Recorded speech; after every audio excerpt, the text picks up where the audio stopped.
What's up, ladies and gentlemen? Everyone tuning in, welcome to FATED ARPG Podcast episode 134. I am Catmaster, a streamer with a very sizable nose, and I'm your host for today's show. As always, this podcast is blessed to have the support of our community and the audience. I thank you all for watching episodes live on YouTube, Twitch, or later as audio or video on Spotify, many other platforms. Special thanks to all the Twitch subs, YouTube members, and patrons, and their names will be shown in the outro credits roll. But I'm also blessed to have a rotating and constantly expanding cast of so many different content creators from our ARPG community who come onto and add value to this show for the audience. But one amazing creator doesn't rotate, he's just always here with us. Welcome with me, our refreshing co-host, BalorMage. How are you doing? Hello. Doing fantastic. Finally re-rolled as of today. Courtesy of the patch. You're probably one of the people who got rich, right? Yeah, I know you. No, I'm not. Poor. But I'll fix it, don't worry. Okay, right. Yeah, I mean, you always find a way to get rich if you miss out on such a chance. Right, and now let's get our guests. One of them is so perseverant, usually he's like fish in the water, but even if you take him out of his natural habitat, he is able to adapt and thrives. Good day to you, CrouchingTuna. How are you doing? Yo, what's up, guys? Doing well, thanks. Thanks for having me on again, as always. Bright and early, we rise to talk about all these patches. Yeah, are you already on a second or third build? Balor was just saying he's doing his next build now. Yeah, I just remade my first reroll of the league. Pretty much just like yesterday was the first day, but I'm still working on ironing out some things here and there. Right. What was the original starter? I played a Exsanguinate Miner. It was really good, honestly. Oh, yeah. Really, really good build. I kind of wish I took it a little bit further, but for the for what it did, is I think really, really good. So I'll probably actually go back and revisit it, like in terms of when I get more expensive gear and all that kind of stuff, just to have it there because it was really, really good. But yeah, now I've re-rolled to Chieftain Fulcrum, which is like probably like one of my favorite builds ever. And just like walking around, it even does like T17s and stuff. So it's pretty good. I re-rolled the Righteous Fire Chieftain for Hinakori. Explodes. Oh yeah, it's really good. Yeah, so, Hinakori is so good. Hopefully they don't nerf it. Fulcrum, Righteous Fire. It doesn't matter. All of those different builds. It's really just Hinakori's explode. That's what you're really doing. That's the whole build. It's so good. Exactly. Like without it, it's terrible. So some moments last night. That I went into. I'm doing T17s for like certain farms. I was just testing some stuff. I bought a Fall Breach, and I basically just like one shot the bosses with it, because like you just get an ignite and then they just melt. It's pretty funny. That's so silly that gem is still in the game, by the way. Yeah. But like in cases where like your ignite drops off, you have to like TP out and then come back and then just do another one, and then just like, oh, we got him this time. It's so dumb. Like I'm just cheesing, but I don't know. I think that's fun. Wait, so you do half the map to get the Val Souls? You go into the boss room, do it once, and then if you didn't get it then, and you pour it into the map to the other half of the map and get the souls up again. I'm scheduling my looting session around like knowing that I might have to take multiple attempts at the boss if I fail. So I kind of like just put a portal in front of it, and then my inventory's full, so I go up to it and I do the Val Breach, and if he doesn't die, then I just like log out, go back, clear a little bit more of the map, come back. It ends up being like actually really efficient because I'm clearing the map super fast, right? The only thing is the boss. So, and I figured like it's still worse if I don't do the boss, but if I can, right? Why not? Have you, now that we're talking about boss, have you guys experimented at all with the Affliction Wisp node? I forgot the name, but the one that makes, when less than 50 monsters left in the map, makes it so that the bosses are affected by Affliction Wisps? Yep. It's great. Is it? I mean, do you get any more loot? I just feel it's like the same challenge as last week, but like not the same loot. If I had to guess, which is all it is, I would say it's roughly the same as having about 800 to 1,000 of each color that it picks. So like best case scenario gets hit with all 3. It's like you've got 800 of each juice, which compared to last league is nothing, but compared to not having it is still quite a bit. So I'm okay with it. Well, without wanting to interrupt the topic, I feel like this is the perfect time to introduce and announce and welcome back a guest who's been on here with us a number of times. It's the first time since the Forbidden Sanctum over a year ago that we managed to make it happen. Welcome with us, the one, the only, the Grimro. How are you doing? Yo, what is up, dude? Sorry I'm late. It was, no worries. You didn't have to say it, dude. We could have just played it as if it was planned. No one would have noticed. No, we had a date with my alarm, but you know, it appears that it did not happen. But that's how it goes. You know what I mean? Yeah, Tuna did say you're going hard on this league. You've been playing a lot last night. Yes. Well, you know, sometimes you just have a little bit too much fun. Yeah, all that Necropolis crafting science doesn't do itself, right? Oh, yeah, or maybe a little bit of Necropolis farming. We'll have to see. So I didn't manage to catch up with your league start at all. With Tornado Shot nerfed, what league starter did you go for? What did I go for? Well, I started for the usual Lightning Arrow, like most people who were playing Ranger, I imagine. But I took a different road than I think most people took after playing Lightning Arrow, and that is to put on a wand. I put on a wand. Yes, because I'm a bit of a risk taker here. You know, I wanted to try something new after 20 years. There's my alarm, man. Okay, well, no, just in time. Just in time. No, dude, I hate that. I hate that alarm sound. It's like burned in my brain because it always I have the same thing. I wake up with the alarm, I go shower, and then I'm in the shower, and then all of a sudden, out of nowhere, enjoying the warm water, and it's like, and like, fuck, I didn't switch off the alarm. Go out of the shower, like dry off the hand, and like switch it off.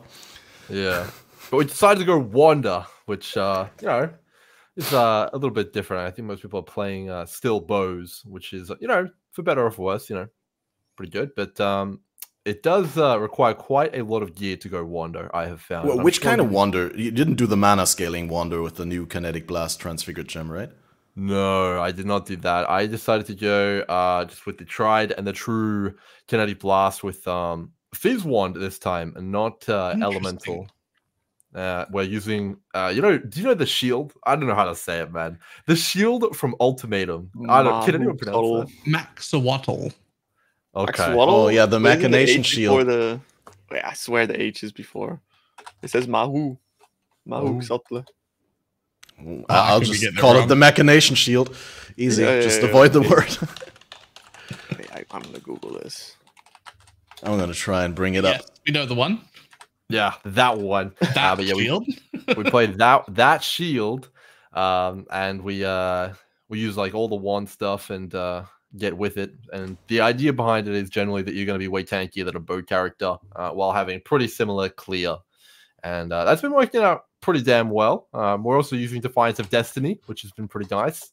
And there's a very particular reason why we're doing that, but you know, I won't jump the gun here. I'm sure that there'll be a section I can slide in the exact reason I'm doing that. But yeah, we went with also using Nimbus, so that's the ever increasing in price ring, which just doesn't seem to be able to stop. I'm not sure why it keeps going up. What is it right now? Is it still going up? Nimbus. I'm not sure. I think it was 70 divines when I decided to go have a nap on the couch. But it's 78 now. Wow, it just can't stop. It just keeps going. Yeah, should have bought a couple ones. Yep, that's the one. So yeah, and the cool thing about that is you shoot at all your kinetic blasts, they all come back to you and they go and shotgun everywhere in one place. So it's definitely a lot of fun. And they make the DPS really hard to calculate. I'm surprised that the new alt Ellie hit didn't end up outperforming. The numbers look so gross. KB. The numbers look so gross. I was kind of expecting it just to take over for wanding.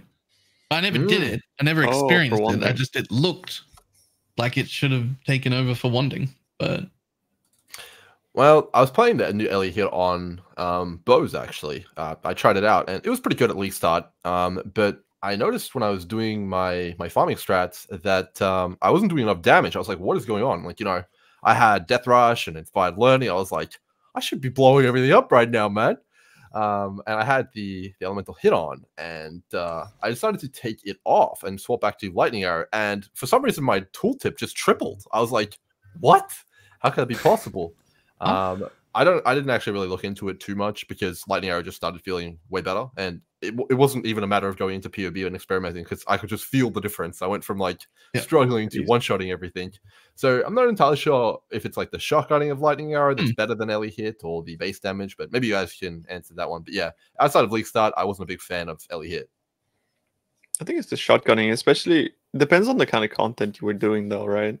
I think Ellie hit has like it feels much higher in situations where you're maybe trying to single out monsters more, right?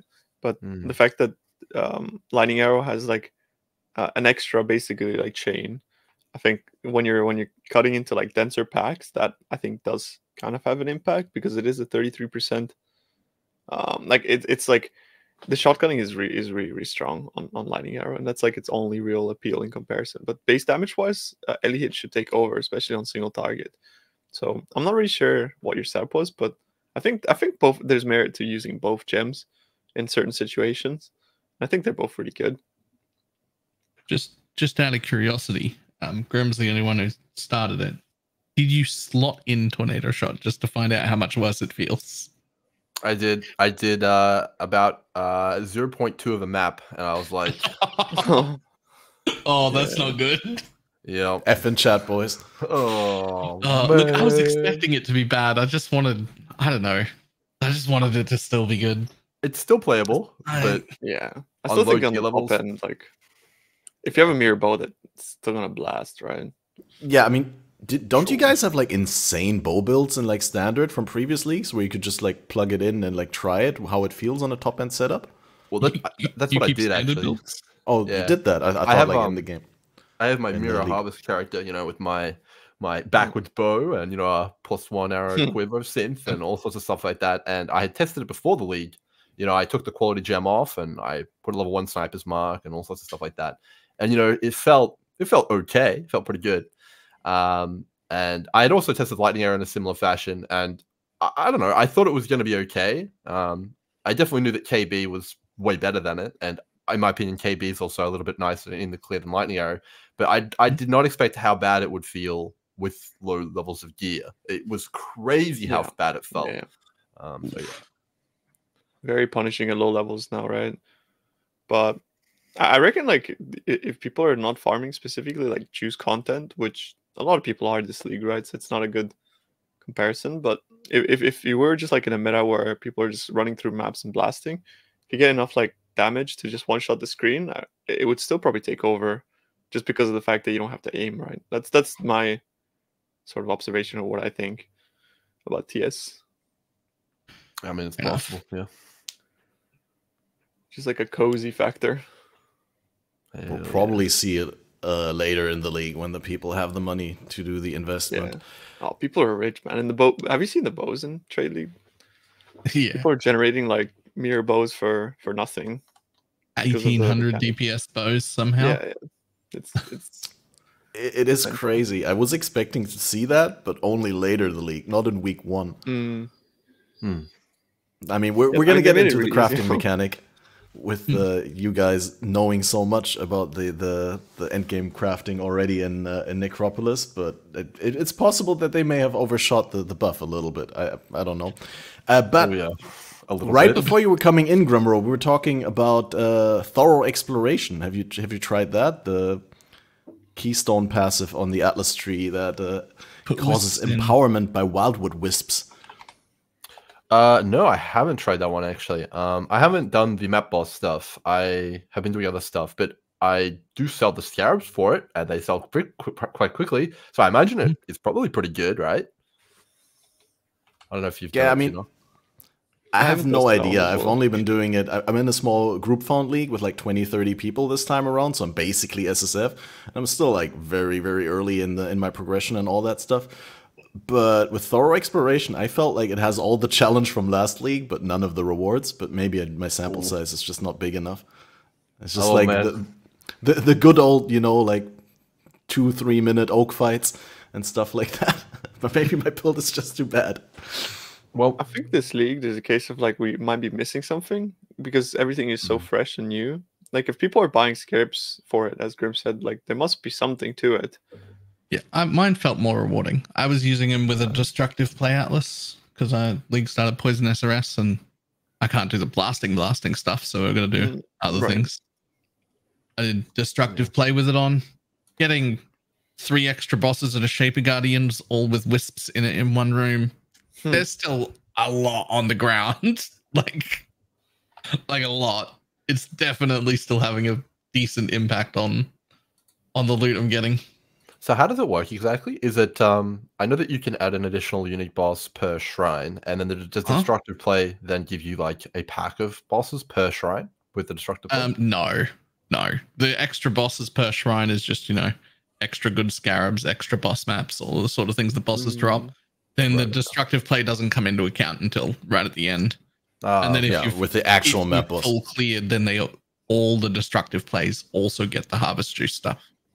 Okay, that makes sense. I think it's not uniform though, right? I think I also randomly gives them 1 to 3 juice. Like you can have 3, and I do often have 3, but sometimes it's just yellow, sometimes it's just purple, whatever. Or sometimes just 2. Yeah. It's never none though, as long as you're under 50. So when I was doing it, I was doing Shaper Guardians because how do you have more than 50 left on any of those maps? Like if you're intending to clear, you can't miss in those maps. So I was just doing Shapers.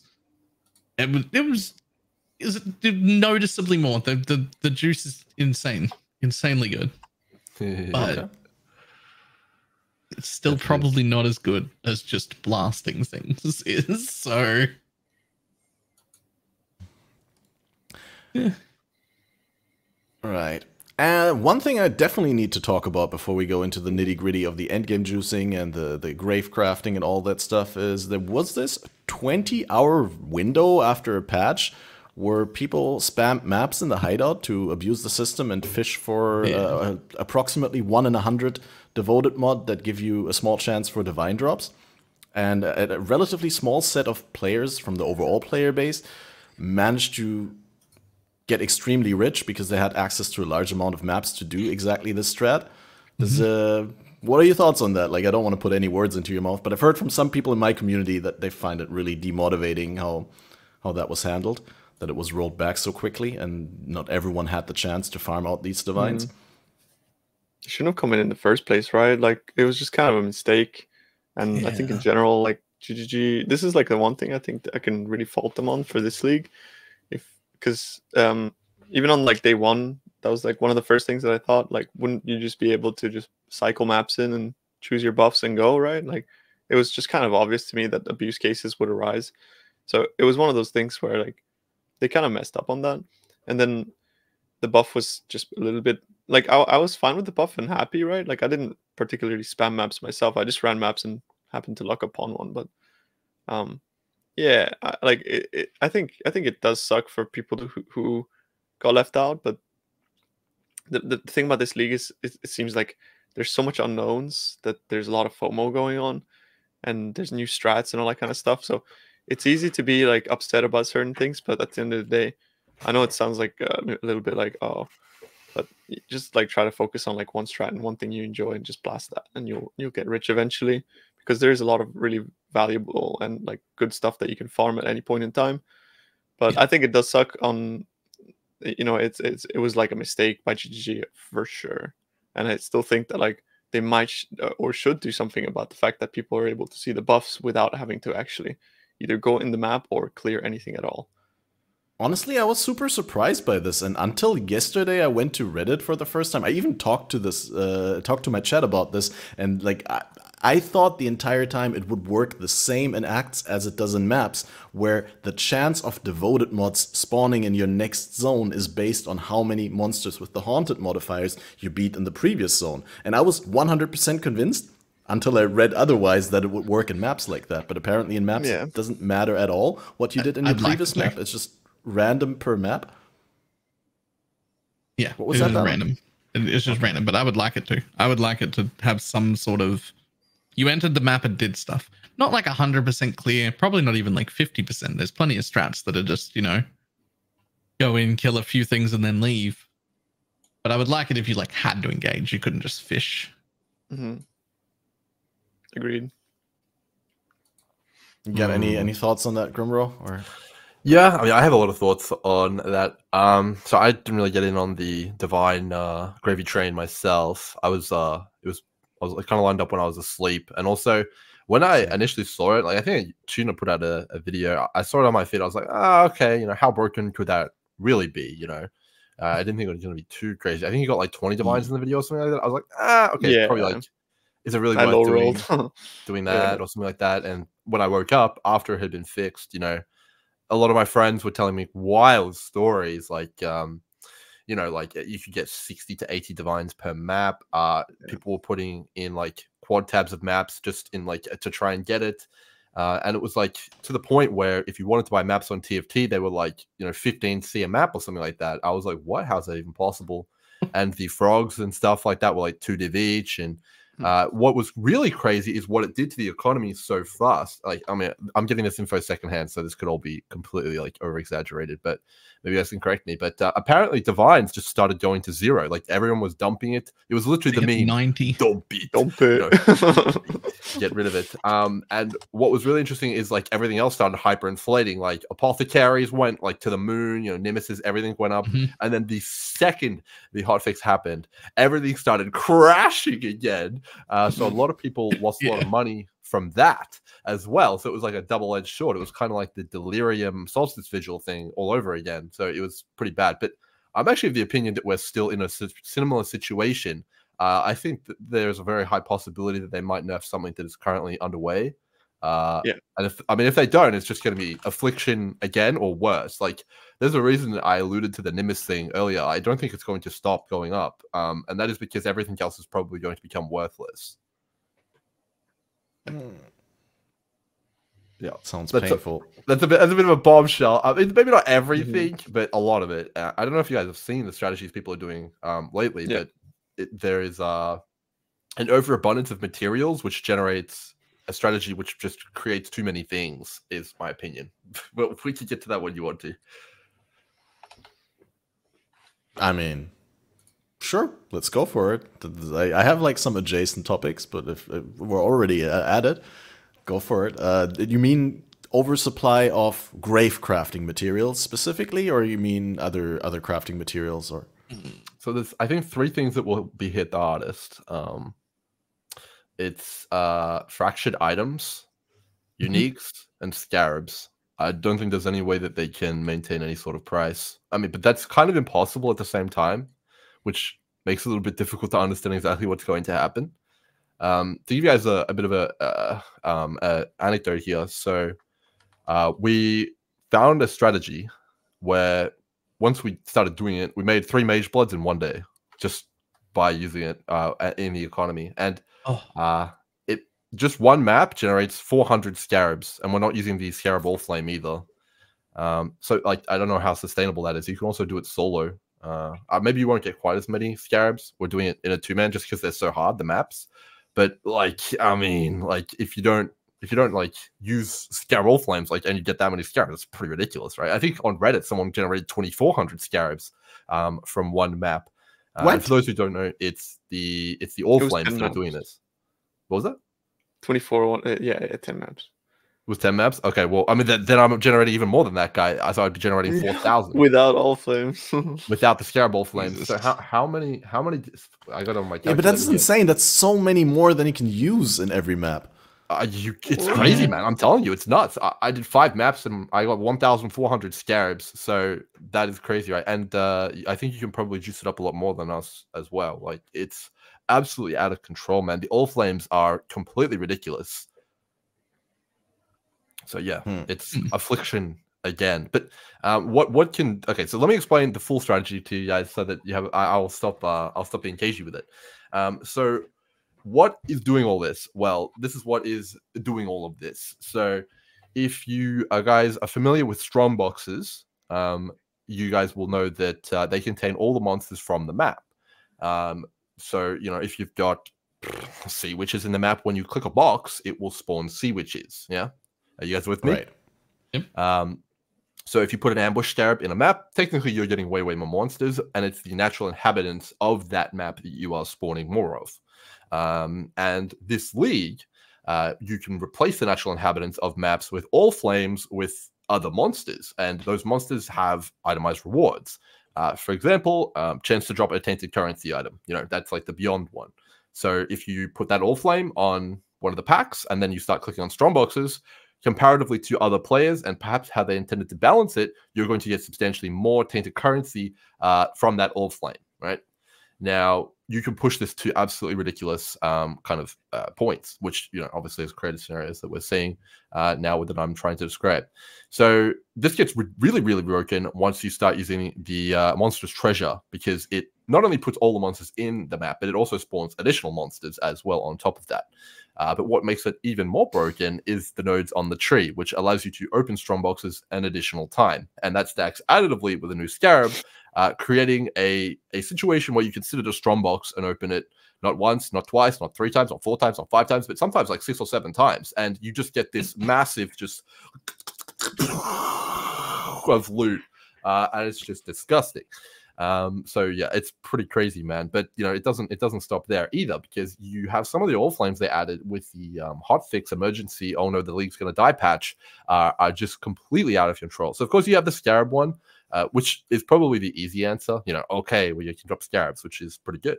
But the one which is actually completely broken and has no place being in the game is actually the Rogue Exile one. It is unreal how broken it is. So if you guys don't know what it does, it's called like the Allflame of Anarchy or something like that.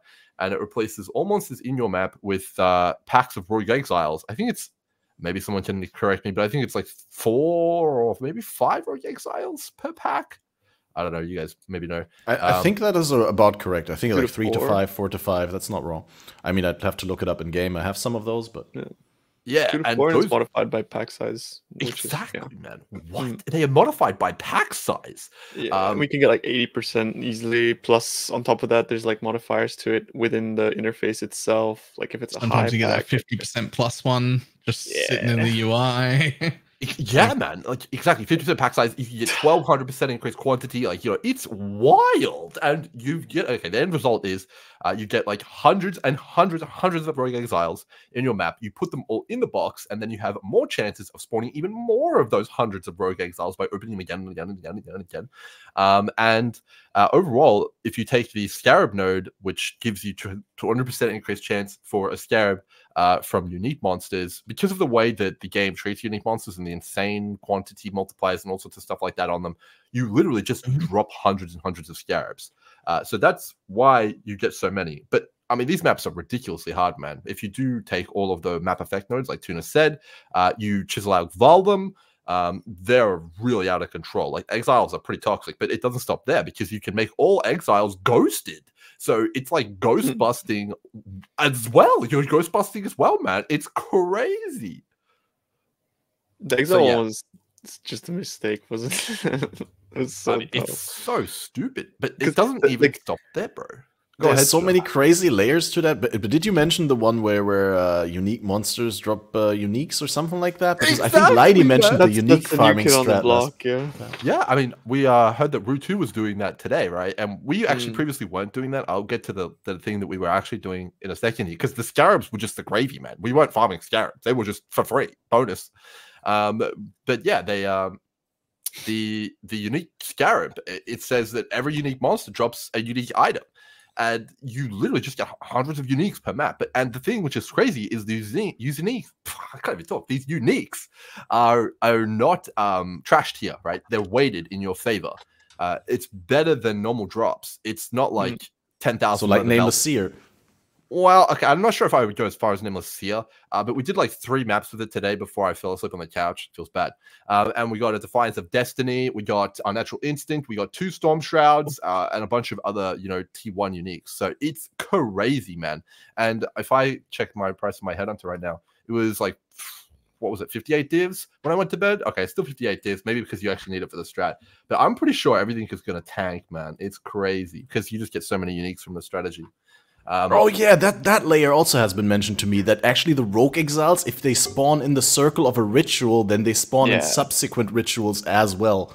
so you can get them like even more often. Yeah, I mean, we're not doing the ritual stuff. Maybe we should do that as well. I mean, there's so much juice. I don't even know if we need to, but I mean, maybe that's even better as well if we do the Rogue Exile stuff with the ritual. But yeah, as you mentioned, Vault Temple, people are doing that because it has 10 extra boxes, which I believe is increased by explosive modifiers on the map as well, right, Tuna? So you end up with 18 or something like that. No, unfortunately, they nerfed that, or it's bugged this league. Okay, well, I mean, just lucky because that would have been even worse. But yeah, we're not doing it on Vault Temple. Actually, we're doing it on Strand, and the reason for that is because Vault Temple, I don't know, man, I don't want to run that layout. It's actually less currency per hour to have to run through that layout than just losing the 10 boxes and going on a proper map where you can chisel out Vault. So it can get slightly worse again. It could. Yeah, you can also take the entire strategy that you're doing and then wear the cloak of Tom Isley. That's what we're doing. Yeah, good. Yeah, I got somebody doing Vault Temples pulling 300 div a map out in fractured bases and selling them, like legitimately making 300 div a map. I don't know if they're any of it. I didn't build any of those characters. Yeah, I don't know if it's going to be 300 div a map anymore. Like it won't be for long if it's not already over. But yeah, like the bases are like going away, man. They're nosediving. But yeah, it's not an easy strategy to say the least. Though that's why I ended up talking about the stuff I did earlier. Like we're playing in a 2-man right now, me and my friend. And you know, even I was dying with an aura bot, so it's pretty out of control. That's why we put on all of the, you know, the heat shield, and we put the amulet on, you know, get all that tankiness because they just one shot you because they're ghosted and juiced up to the wazoo. So yeah, it's juice. It's good stuff. Insane. I wonder how much the Rogue Exile Allflame is now. I'm just gonna control D real quick for status update. Oh, okay. So like the base price went to 90C, but I assume nobody's gonna answer until you get to like 2 div, because that's what was happening yesterday. Yeah. Yeah. I mean, the thing is, it's worth it at 2 div. So we were buying. Yeah, it's worth it at probably like 4 div each. Like that's not even a problem. No, not 4 div. But the reason why things can go to 0 is similar to Affliction League, because when there's not a high enough cost of entry to these things, everyone just can do it infinitely, right? And the Rogue Exile, Anarchy, Allflames, they're not rare enough to stop this, right? Like, because you actually drop the Allflames doing the strategy. It's crazy. Like, they just drop on the floor because you get 15 or more Allflames per map, because obviously you just get so many unique monsters with such high quant, and they all have the modifiers on them. Are you invested into the trees that the tree stuff that make Allflames more likely to drop? Of course, it's so broken. Okay, yeah. So you get so many Allflames. I mean, yeah, that's just even more craziness, right? But even if you're just doing Alk and Go, Allflames just drop quite a lot. You can get 3 or 4 a map, and I mean, everyone. It's just gonna. I think it's just gonna devolve into there's the go really, really fast with your lead mechanic and farm Allflames, and then the people who are juicing buy the Allflames for a ridiculous price, and then they generate the lion's share of what's going to be in the economy, and it's like a kind of circular economy like that. But the one thing that's not in that circular economy is uber uniques. Those are outside of that economy, which is why I hypothesize that Nimbus is going to the moon. So yeah. Yeah. Well, any boss unique, any sort of like thing outside of maps will for sure do that. I'm not even like also like good. Also other things that you might want to look into is like even like last league, right? It's just a repeat of last league, like essences, like harvest juice, all that stuff will just increase by virtue of them not being farmed by or farmable by Allflames and stuff like that. That's why last league gave me a lot more insight than I thought I'd had in the past, because like, yeah, that sort of stuff happened last league, but then there were so many strategies that were really good because of it. Like essences were better than they ever were before. All of the harvest juice was better than it ever was before. Delving. But like, yeah, delving was better than it ever was before. All's amulets were selling for more. Like all of those sort of things happened because the Wisp strategy was happening. So if this devolves into the same thing, the other thing that goes up to the moon is people willing to do the other farms. If you want to go and do essences, if you want to go and do those other things, they suddenly become worth way more. I couldn't agree more. Basically, anything that's not a unique a fractured item or a scarab should be very, very good to farm. That's what I would farm. For sure. There's some like really interesting aspects about the league though that are like, in my opinion, sort of like showing a little bit of the flaws in the current Path of Exile trade system, which that's like my biggest annoyance with the league specifically, because of the fact that they keep introducing these items that you need to trade for in order to do strategies that maybe ideally they weren't designed to be like things that you had to go out and buy. But I mean, our players have set a precedent in the past where like GGG should know we're complete degenerates by now, right? We will do these things, like we will hurt ourselves. So the fact that like they didn't really like see it ahead of time, I think it's like, come on. It's like at this point we're past beyond the point of like being naive of like, oh, players are just gonna put 1 or 2 of these on their maps and it's gonna be all fine. It's like, bro, like people are putting like 6 or 7 Val Tempo, all scarabs. Like degeneracy is like the name of the game in softcore trade specifically. So I think that's like starting to really show some of the flaws in the trading system, and it's really annoying these days to trade for stuff, especially since like this was supposed to be the quality of life. You no longer have to use TFT League, right? And now you're just more incentivized to do so. Yeah, I mean, it's pretty rough. One thing I didn't mention is that, you know, these strategies, we're actually not a 2-man. We're in the maps with a 2-man, but we're actually a 3-man because we have my friend trading all of the fractured items we're pulling out. He likes that. His name's Elisha. He likes to, dude, I've got all of these crafting items I'm messing with. You know, he likes all that stuff. So he's been doing that, and we've been splitting it 3 ways. So, I mean, the strategy is very much, we're doing it as a group. So I would completely agree with Tuna. If you were doing it solo, oh man, there would be too much to do. You'd have to buy the Allflames, buy the Scarabs. You know, you'd have to run the maps, which are super hard. Then you'd have to sell all the fractured items. You know, it's very much a full operation. Yeah, better or worse. And then on top of that, very much not fun. Could happen anywhere that stops it because they've already changed the league. You could buy 3 days worth of juice, and then they could be like, actually, no more. I feel like it's too late on this one. I think that's out of the bag. I think that would do more harm than good if they turned it off now. It's kind of... Yeah. It is what it is. It would do harm to retention, but it probably would... I mean, does it not do more damage in the long run if the economy gets super broken within the first 2 weeks of the league? I mean, quite possibly. Yeah, I mean, you might be right. I don't exactly know what they're going to do because it's on another level, right? I mean... You can do it solo, but it's pretty hard. I mean, yeah, I think it's sort of like affliction, right? Like, I think the economy is always going to adapt. Like, it's totally. I think the economy aspect, like, you shouldn't worry about too much. I think it's just generally like what you should worry about is the player game loop, like, because this is gonna make, first of all, like a lot of FOMO, but the people that are playing it are also just not having fun when engaging with the trading system and all that kind of stuff. So it's like, you know, like fuck the economy. Like it's just terrible to play it otherwise. Like so people are gonna like quit over this because people just want to kill mobs, right? Like they don't want to like sit around and every map like go out and like open a Discord and buy like a couple Allflames and like, do you know what I mean? It's like the economy is like one thing, but what you should really be worrying about is like players just basically like killing the enjoyment for themselves, which, you know, I generally am completely unaffected by this sort of stuff, but I want to try the new stuff too.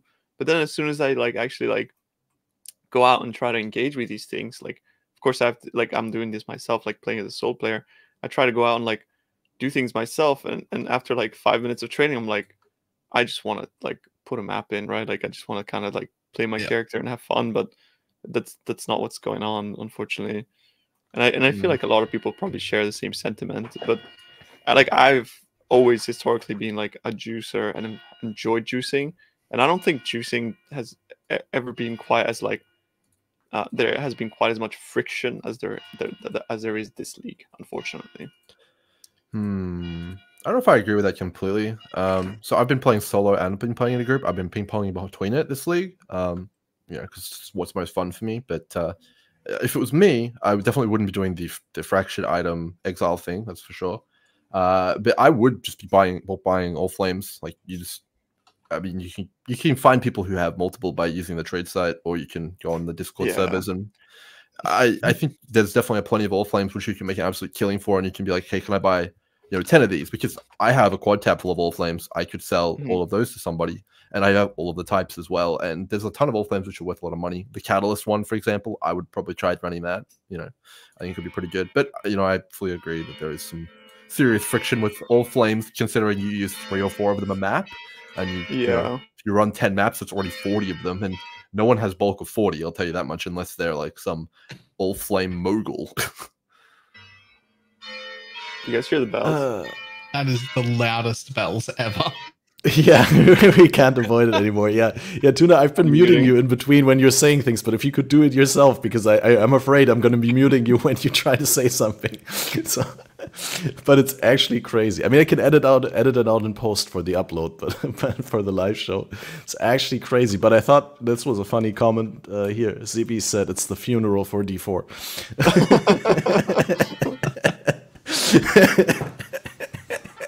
Oh man! Anyway, is it that bad? I haven't seen D4. I heard it's actually better this patch again. It looks actually good. I might give D4 another go, but that's irrelevant. Yeah, when I say another go, I mean 1 day of my time to prove itself. It gets exactly 1 day. That's not giving it a full another. It'll get a day. True. I always forget how loud it comes through on anything that isn't Discord in my stream, because I usually have like giga noise suppression and that sort of stuff. So yeah, I apologize, boys. I'm sorry about that. Because No I don't worries. hear that shit anymore, bro. I live with this. Like, I can see the church from where I'm sitting.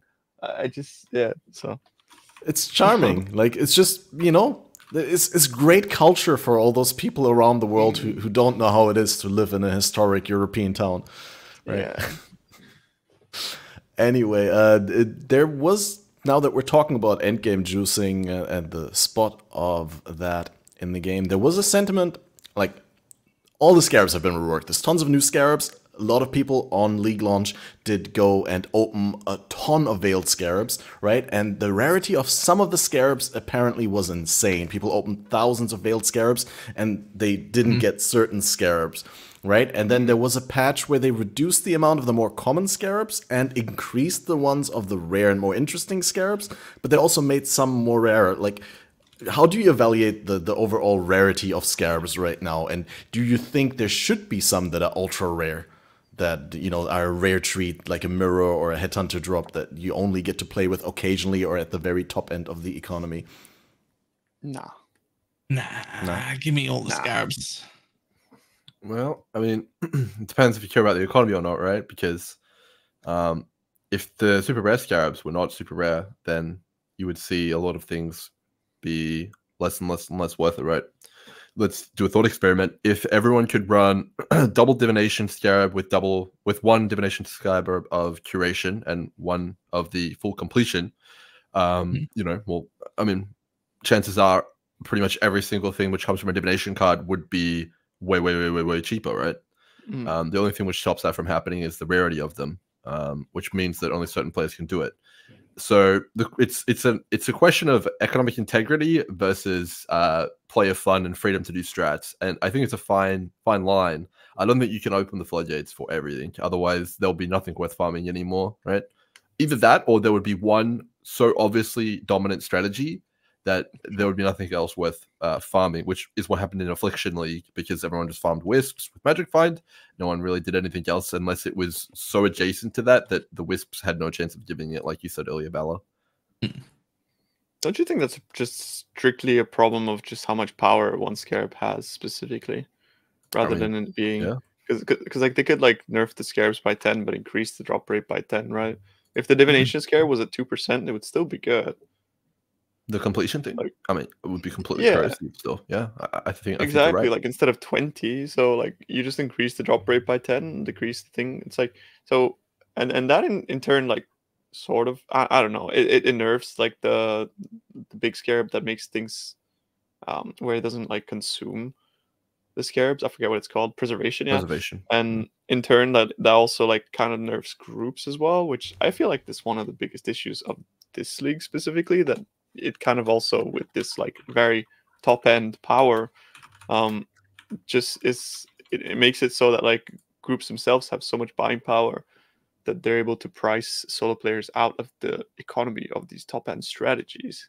Hasn't that But always I don't been know the how you case guys feel about every that. league forever? That's always the case, but now it's Yeah. like it's very like it's very overbearing, and it just feels like, I don't know. I haven't really felt for a few leagues it was really as bad as this league. Like this league especially, it feels very, very bad. And I think a lot of people probably share the same sentiment.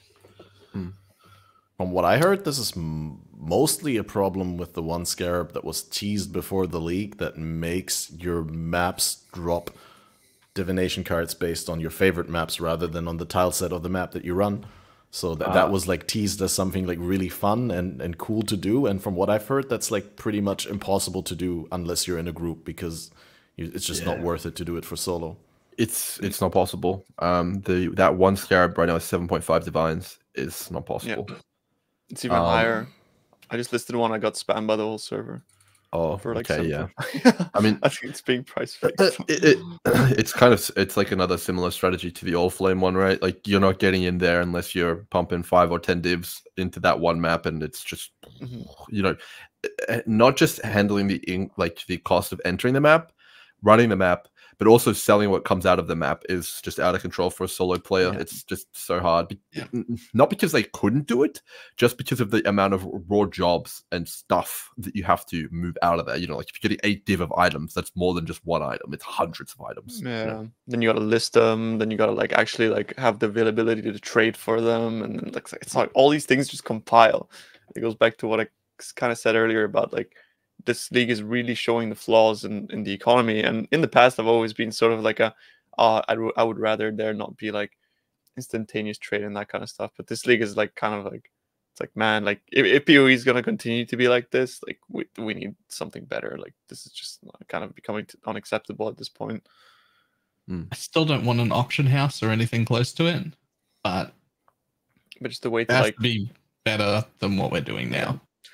I mean, you know how it is on console where like people send offers and then you open your little panel and you have the offers and you're like accept, and the item just goes to that player. Yeah, something like that would be okay. Something like that, right? Like there needs to be something that comes in where like I don't specifically have to like stop what I'm doing, go to my hideout, trade with this guy. Which in many cases when you invite them, they don't even like show up. So like I don't know. It's there's too much of that stuff, and I don't mean to be like super negative because I love the league, but I think this sort of stuff is like really starting to weigh down on PoE, and it does. If it kills the enjoyment for me, which I'm usually kind of like one of those players that's like, oh, it's not that bad. Just imagine what it's doing to other people, right? Yeah, I mean, I'm nowhere near the level of micromanagement and like economic interaction that you guys have. And I've been playing softcore trade like for almost the past 2 years, I believe. I think after Lake of Calandra, right? Like Lake of Calandra was the last HCSSF I played. I've been playing softcore trade with the boys every league since almost.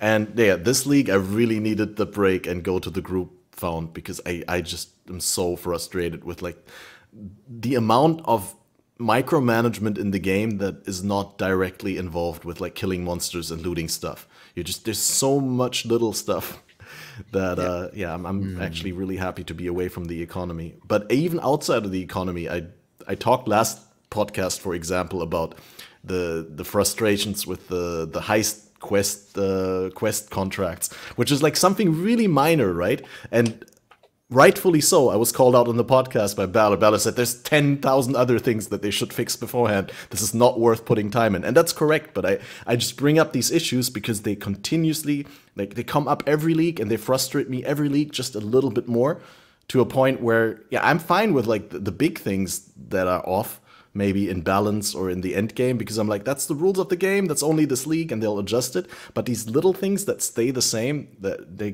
keep irking me the wrong way and like driving my enjoyment down.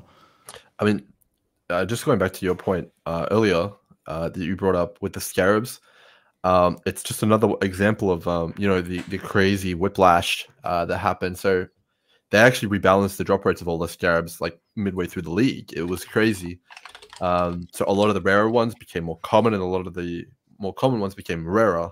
And if you guys didn't know, the divination scarab of completion was actually the one to have. That's the one which makes them drop in full stacks. That was like 10 or 11 divs. And the curation one, which is now the expensive one, was like 3 or 4 divs. And curation one is the one with the favorite maps, just for context for the people. Exactly. And now they've reversed, right? It's crazy. And a lot of other scarabs which were previously super rare are now super common, and a lot of ones which are common are now rarer. And it's like, okay, well, have fun with even more economic whiplash, It's pretty interesting how quickly they're changing everything. It just in the first week alone, it's wild. Like, even I can't keep up with it.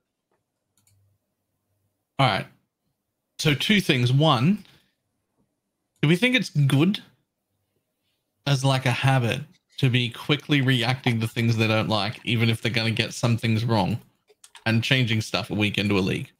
Because I actually do think it's good. I think I would like it a bit more if I was expecting big changes like that. Like if it was the, expected thing. The only bit that I don't like is that it was a surprise. But I actually think it was pretty good to do that rebalancing.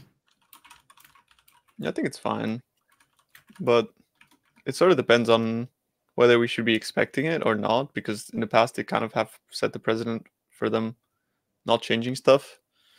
So yeah, it's a matter of them being more clear about like, yo guys, if we do something bad, like, we're just gonna go through and kind of change that, because otherwise like things might get ruined, right? I mean, it's their game and they have like the best, their best interest is to make their game good. I mean, I don't blame them at all for trying to do that, right? Like that's absolutely fine. Who am I to say like, no, keep the broken stuff in or whatever? So the other thing that for me, we're talking a lot about like,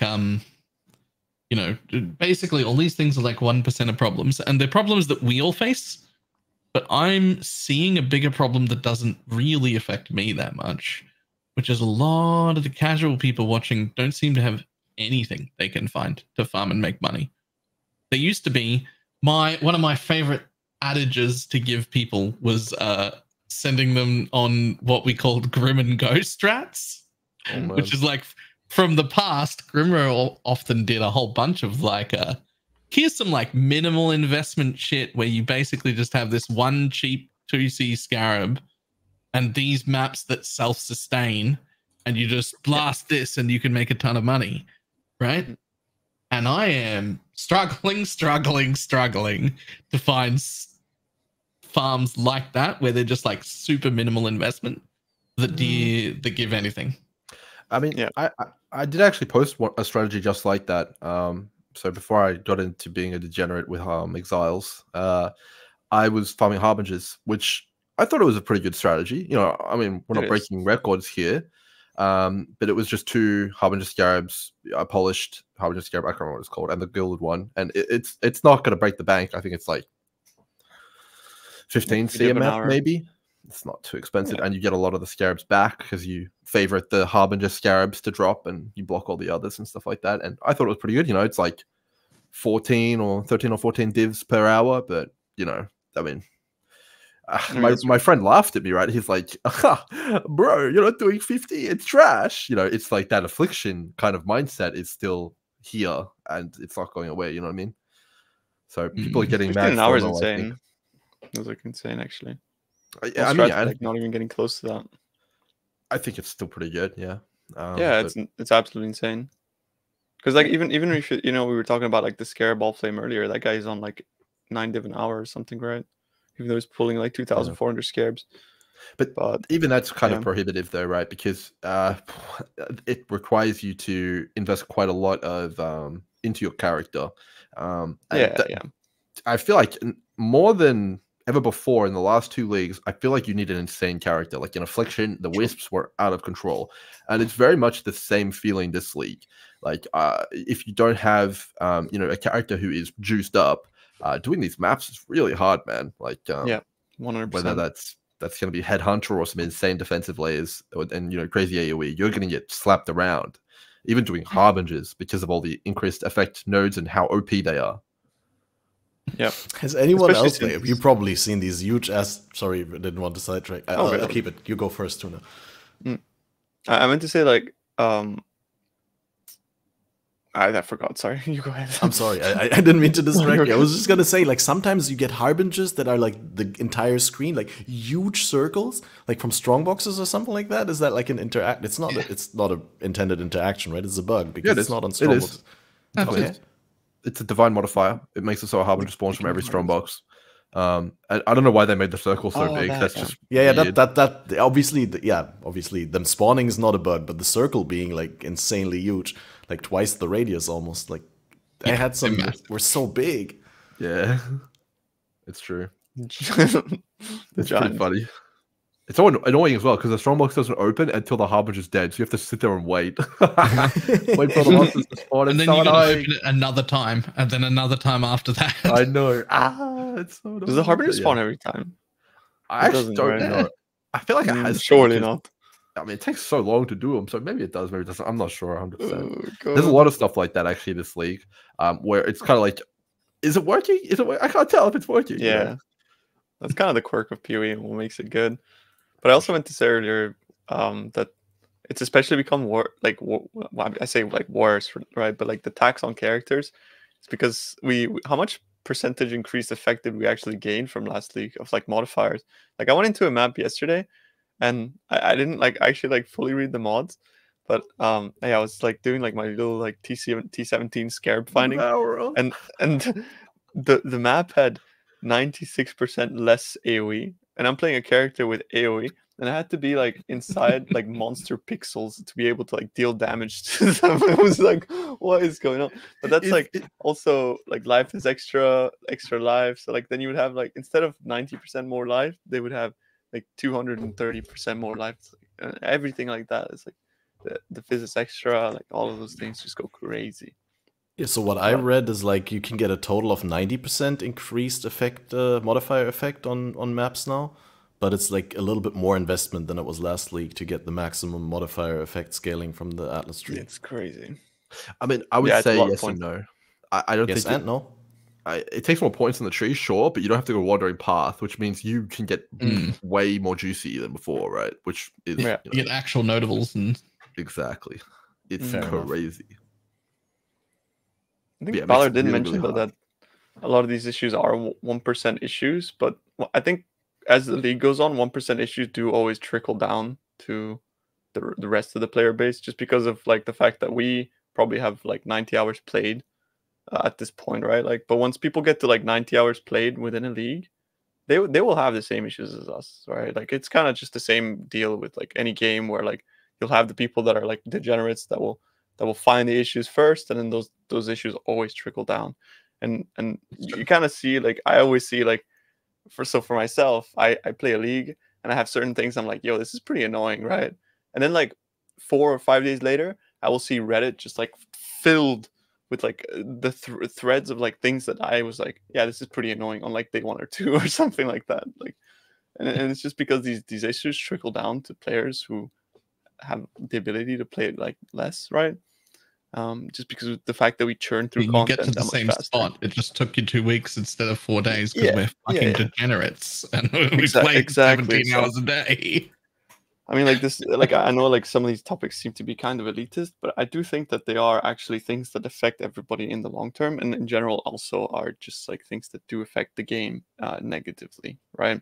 So, and I do think that especially like the trade thing is something that people will really feel at some point this league, and especially in a league where it was about like, you know, like we don't need TFT anymore. I feel like I need TFT more than any other time this league, unfortunately.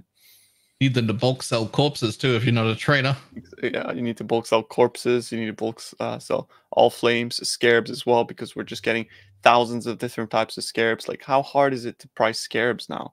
It's impossible. Like, I'm not going to price them individually in my tab, right? I don't agree with the scarab one. I'll agree with the other two, but I have a little like a picture that I have, and I like price check them all, and I just have big red lines for most of them because you just 3-to-1 those because it's actually a better return on investment to 3-to-1 them than to sell them. So that's fair enough. You just turn them all into one type. You know, make that a video because that sort of stuff is valuable, right? Yeah, maybe. I want to watch that video.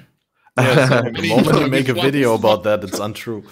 I'm planting the seed, man. It's like, I need that. I need that. Yeah. Yeah, I mean, the thing, I mean, it's a little bit of a scary video to me because, like, if one of the scaries becomes really expensive, if you're 3-1, and it's like, oh, obviously put the like caveat in there that's like, don't be stupid. Like, check it before you do. If you get spammed for something, reprice it. Yeah. That should go into the default description for every PoE content creator on YouTube, just in the default video description. Don't be stupid, use your brain. the disclaimer. You have to do like a captcha before it to like check IQ. So another wait, so like, yeah, with so many different scarabs existing, this is something that has been brought up to me with new players, or like people who are not at the top end but like fairly casual. They said like previously it was very clear, right? You had like different types of scarabs and tiers of scarabs with the 2D graphics, and you knew which one was the more valuable one and which one wasn't. And now with them not being strictly better versions of the lower tiers, but you have like just different effects per scarab, it's really hard for a lot of people to know exactly which ones are the valuable ones and which ones aren't. So yeah, definitely maybe release that chart, that overview chart eventually. I mean, in terms of the art department, and whoever like assigned the art to the scarabs, I mean, it's pretty objectively clear they failed, right? Like, for example, the Breach one, the Chayula one, the Dreamer, it's like insanely rare and it's polished. And then the Gilded and the Winged ones, they're like, way cheaper. So it's like, okay, man, what's going on here? Like, overall, I really, really like the scarabs, but the order they've been picked in is a bit, deceptive. Like the effects are cool, but if I feel like we could sit there and be like, that effect should be on the best one, clearly. This effect should be here. It's only the artwork that doesn't line up because the rarity is appropriate. Yeah. It's so silly. Yeah, there seems to maybe have been like a little bit of lack of communication in that aspect, because as you said, like the rarity absolutely lines up. Yep. Well, maybe with some of them being too rare, obviously, right? I actually have some statistics of that sort of stuff if you guys are interested. But I'll just send it to Kat, like if he wants to show it at any point. Sure. I'll bring it up on screen. Let me, in the meantime, raise another question, and that was another sentiment I've seen with the scarab changes is that with previously, like I said, every scarab, like it was different tiers of scarabs for every mechanic, and each one was like, each higher one was better than the previous one. You only used one per mechanic. Now with the way that the scarabs work, they kind of scale multiplicatively off each other. So whenever you're running a mechanic with scarabs, you feel highly incentivized to only use scarabs for that particular mechanic. So most of the times you're only using scarab for one mechanic, maybe two, but you don't have the whole diversity that you used to have in endgame mapping, with being able to put multiple different mechanics with scarab support onto your maps. Is that something that you experience as well, where you feel like I would like to run more diversity instead of just going for one type of mechanic on my scarabs? Not me, no. I feel like it bothers me. I feel like I'm running multiple mechanics because, like, I have my main mechanic, which you always did, like, in the past. I mean, maybe people did run two main mechanics, but I didn't. I always ran one. It was either Legion, Breach, or something like that. And then you have your auxiliary mechanics, but instead of getting them from Sextants or Scarabs, now I get them from the tree with my extra points. So it's no different to me. Maybe I'm the minority though. No, it's just an adjustment of getting used to, like, the extra, like the supplementary mechanics now have to come exclusively from the tree, which is the first like few days threw me a little bit, because I was like, oh man, I want to put in this and this, and then I just had to like mentally switch of like, no, scarab the mechanic like I've always scarabed the mechanic. Pick supplementary mechanics that don't require scarabs to be good. There are plenty of them. Pick those, put your extra points there, everything became okay. It was just like a weird adjustment is all. Yeah. Maybe the thing that they're feeling is that they don't want to spec into another mechanic, because the opportunity cost of a point on the tree is now absurd, right? Because you can get Scarab Chance, you can get increased effective modifiers, there's just so much good stuff you can get. And it almost feels like if you don't hit 100 of the lead mechanic, you may as well not even hit any, right? Because, you're not getting it every map, your strategy doesn't feel complete. So I definitely can feel why people would feel that way. But for example, on the Harbinger strategy, which I posted to YouTube, I think it's got 100% of Delirium, but it's only got like a little bit less 84. if you wanted to run beyond. Like, you can't realistically get 100% beyond if you want to be efficient with your points. So maybe people are feeling a bit bad about that. It's like, well, I want beyond on every map, but I can't get it. But it's so much better than what it was last league, right?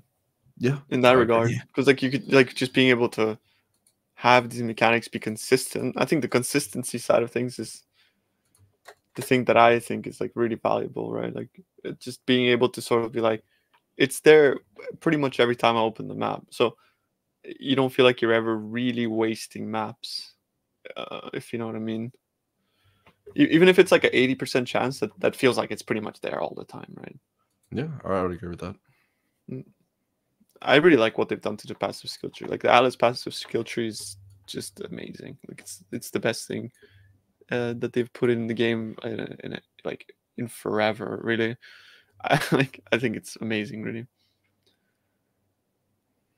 like the Atlas passive skill tree in general, or you mean the changes? In general, like just in general, like they keep making it better and better every league, and I really love the fact that they've added the league mechanic itself to it. There's so many options on there. There's now like ways to force mechanics and really like so many little synergies and things that you can combine. Like it's just genius. It really is. I agree. Although I kind of feel a little bit weird about PoE in the last 2 leagues, because for Affliction, you know, I was like kind of like, okay, you know, I'm coming into this, I got my plan, I got some strats I want to do. I had a pretty good idea of what I wanted to do with the league, and that all got thrown completely out the window when I realized, and everyone realized, how broken and hard Wisps were. You know, all my plans went straight into the trash can, so I had to change my build, I had to change what I was planning on farming, and, you know, that was fine, it was fun. But, you know, that happened again this league as well, and, you know, all of the stuff which I had planned just became completely irrelevant. So it almost feels like, you know, when you've got a favorite movie and then the sequel, like it's got completely different characters in it, and you're like, well, it was good, but, you know, it's not what I was expecting, and it's like kind of a different kind of enjoyment. I don't know. That's kind of how I've been feeling about PoE. So that's a really good analogy. The changes are good, but it's kind of making me feel a bit weird. So that's kind of it's like The Last Jedi, except the part where it was good. Oh, I didn't watch any of the Star Wars movies, so I wouldn't know. I think that's a really good. That's a really good analogy, because I have felt the exact same way. Right now, I kind of like I'm welcome to embrace the unknown, but at the same time, there's you can't just go into a league and be like, I'm gonna do this, because as soon as like the things start getting figured out, then you have to like kind of adapt to it. I don't know whether that's a good or a bad thing, or whether people enjoy that or not, but I do actually agree with Grim on that one for sure. Is that more like an economy-driven thing, or is that just like a community thing? Because like as the community shares knowledge about what the best strats are.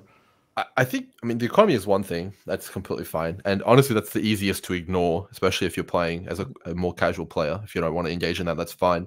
I think the thing which is actually more apparent is actually the builds. I've never felt more, I don't want to say forced, but like pushed in a direction with my builds than ever before, right?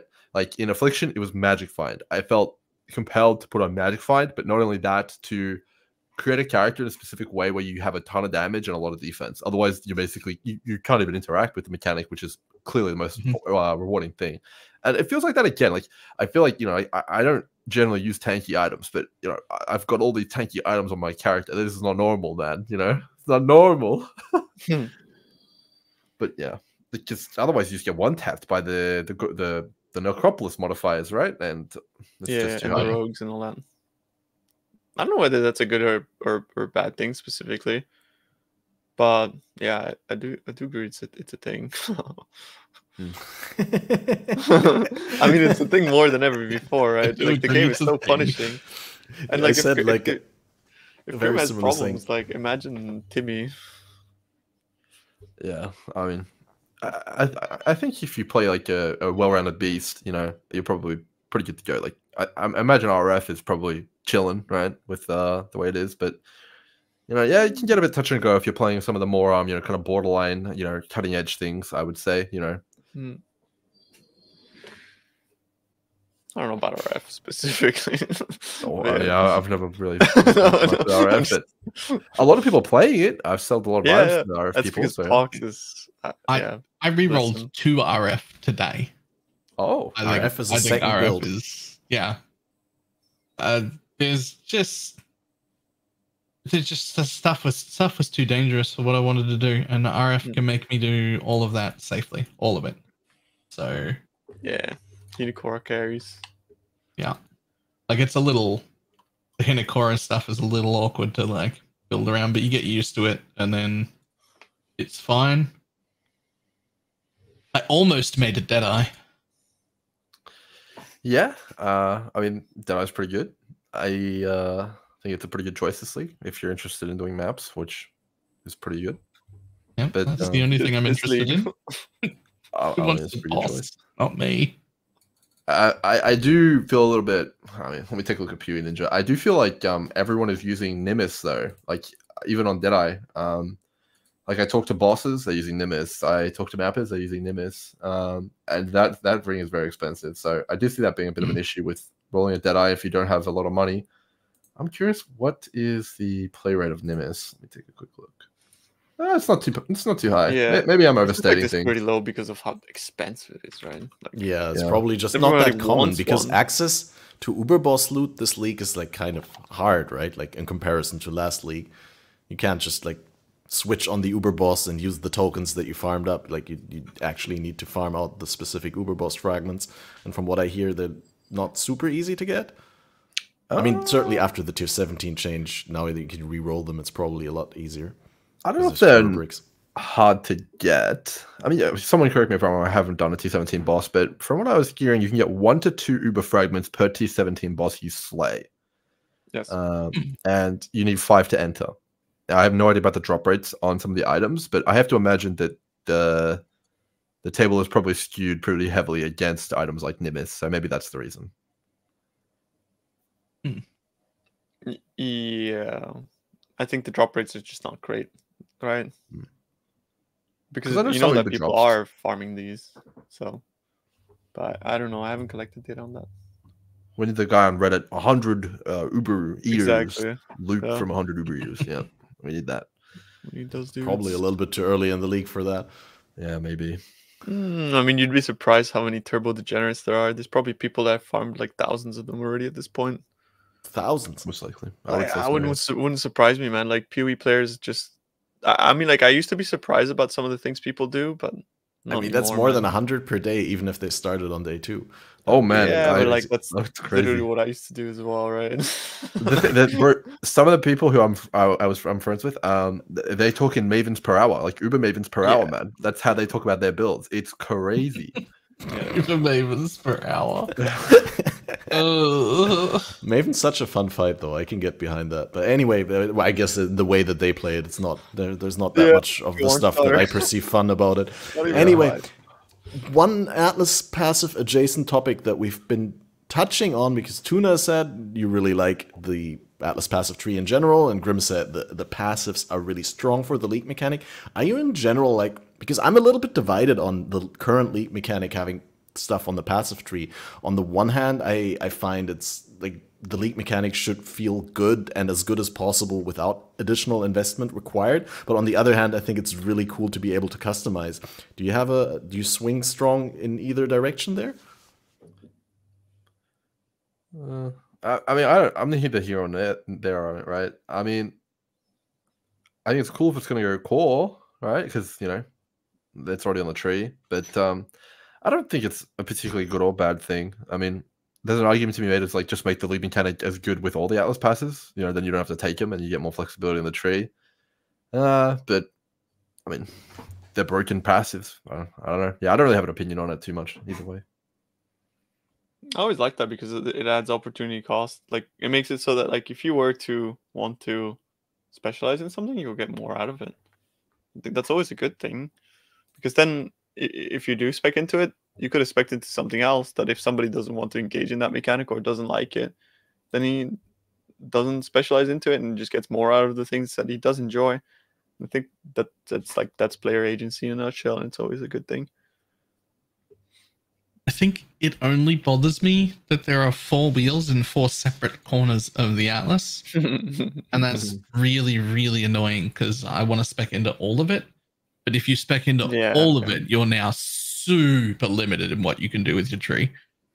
I love the idea, but I kind of wish there were like 2 or potentially even 4 still wheels, but they were all like in the middle where those masters used to be, like right at the beginning, and then if it was me doing it, I'd want it that you had to pick. I don't know if you can't really do that right now, but like you could make it so you can be like, you can pick these nodes, but it'll lock you out of them. You can pick these nodes, but it'll lock you out of them. And then because there's 2 sides right now, there's stuff in my map and stuff to craft with. Yeah, and so it would be cool to pick one of those things to spec into rather than have everything. And it would be even cooler if I didn't have to go to all 4 corners. But otherwise, I do really like it being on the tree. Well, I just feel like, obviously, like some leagues are a little bit better without investment, some are a little bit worse without investment, and at high Atlas tree investment they also vary a little bit. So, but there is a relatively balanced landscape of league mechanics. But the current day league mechanic, like the current theme of the league, in this case Necropolis, that's always supposed to be baseline, the most rewarding thing that you can do in a league. We all agree on that, like as per our experience and as per like the design goal. That's how it should be. It should always be the best time that you can spend in your game, right? The current league mechanic. And so I feel like if investment in the Atlas tree makes it X% stronger, then you just almost feel forced to make that investment in the current league, because there's no real way around the league mechanic if it's the most rewarding aspect of the current gameplay. But yeah, again, like I agree, I'm divided. I kind of like it, I kind of don't like it. I'm not sure. Probably I'll have a better opinion in like a month from now. This league mechanic's a bit weird because I actually feel like we're playing 2 leagues at once. I don't feel like it's 1 league. It feels like 2. It feels like we're playing a juicing league and a crafting league at the same time. Oh, that's because we've just been used to those aspects not being both present in 1 league, but a good league should have those both, right? I mean, I do feel like they're very separate though, because you know I've engaged with both sides of it, and they don't feel like they are connected really at all. Because the Allflames, they drop globally, and you spec into those nodes, which are on one side of the tree, and you've got the devoted modifiers, which makes sense, and that's juicing up your maps. And the corpses are on the other side of the tree, which is the right-hand side of the tree, and that is like a completely different gameplay loop, because one of them wants you to do mega juiced up maps, put as much of it in you can, 10, 15, 20-minute maps. And the other side is like, okay, try and do a map every 2 or 3 minutes as fast as possible, get as many corpses per hour as you can, and then go spend some time in the Necropolis and make a mirror item, right?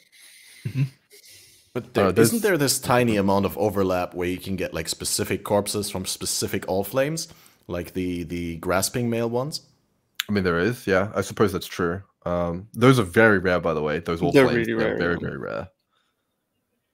Like, if you didn't buy them, you would not really be getting them consistently, I don't think, as a normal player. I think targeting those is a little bit like, it's just something that you put extra in your like 2-minute maps, right? Yeah, I agree. It's the same thing as Grim said. Like, you just want to run maps fast, but you just chuck the Allflame in there and then just hope that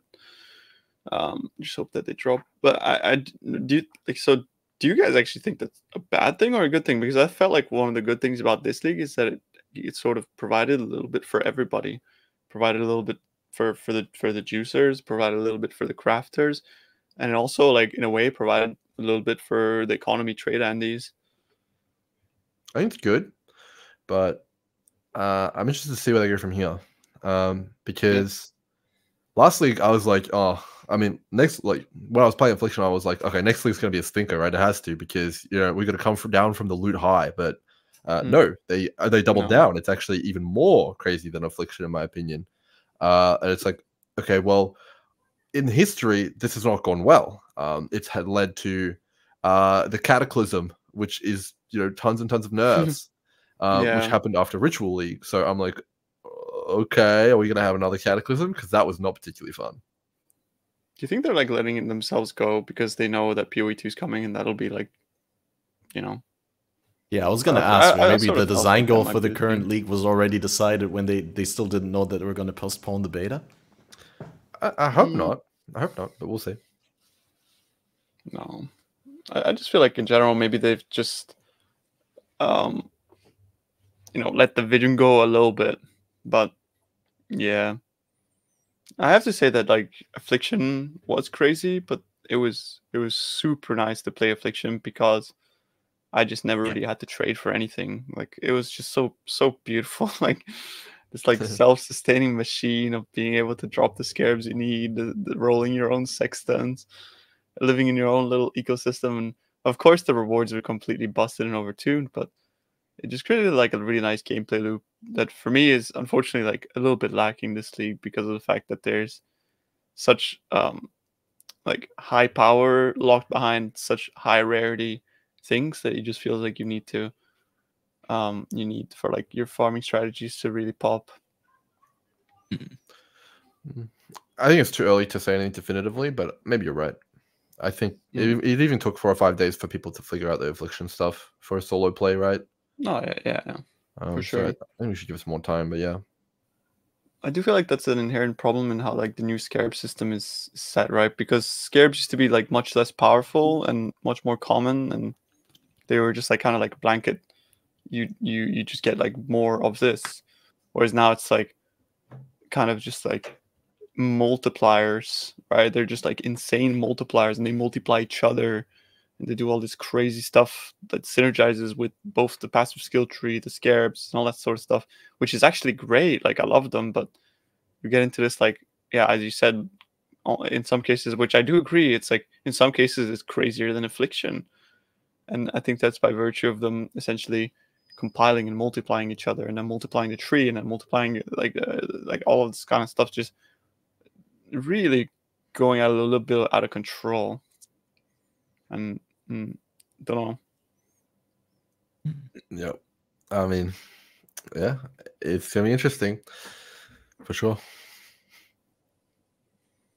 Yeah, so like back to the question that was posed, I think by you, Grimro, like whether the league feels disjointed or stuff like that. Maybe they could have done it a little bit better to integrate the things with each other, but I'm definitely very happy that there is both like something that changes the way that item acquisition works, that has like crafting, and that there's some stuff that is in map. The only thing that's missing from the league, which is mitigated by the overall expansion, obviously, is there's no sort of endgame boss. There's no kind of big bad to work towards, but we got the tier 17s and the new system, how the Uber bosses are accessed, so that's great. But I think, like, generally speaking, a league should have that.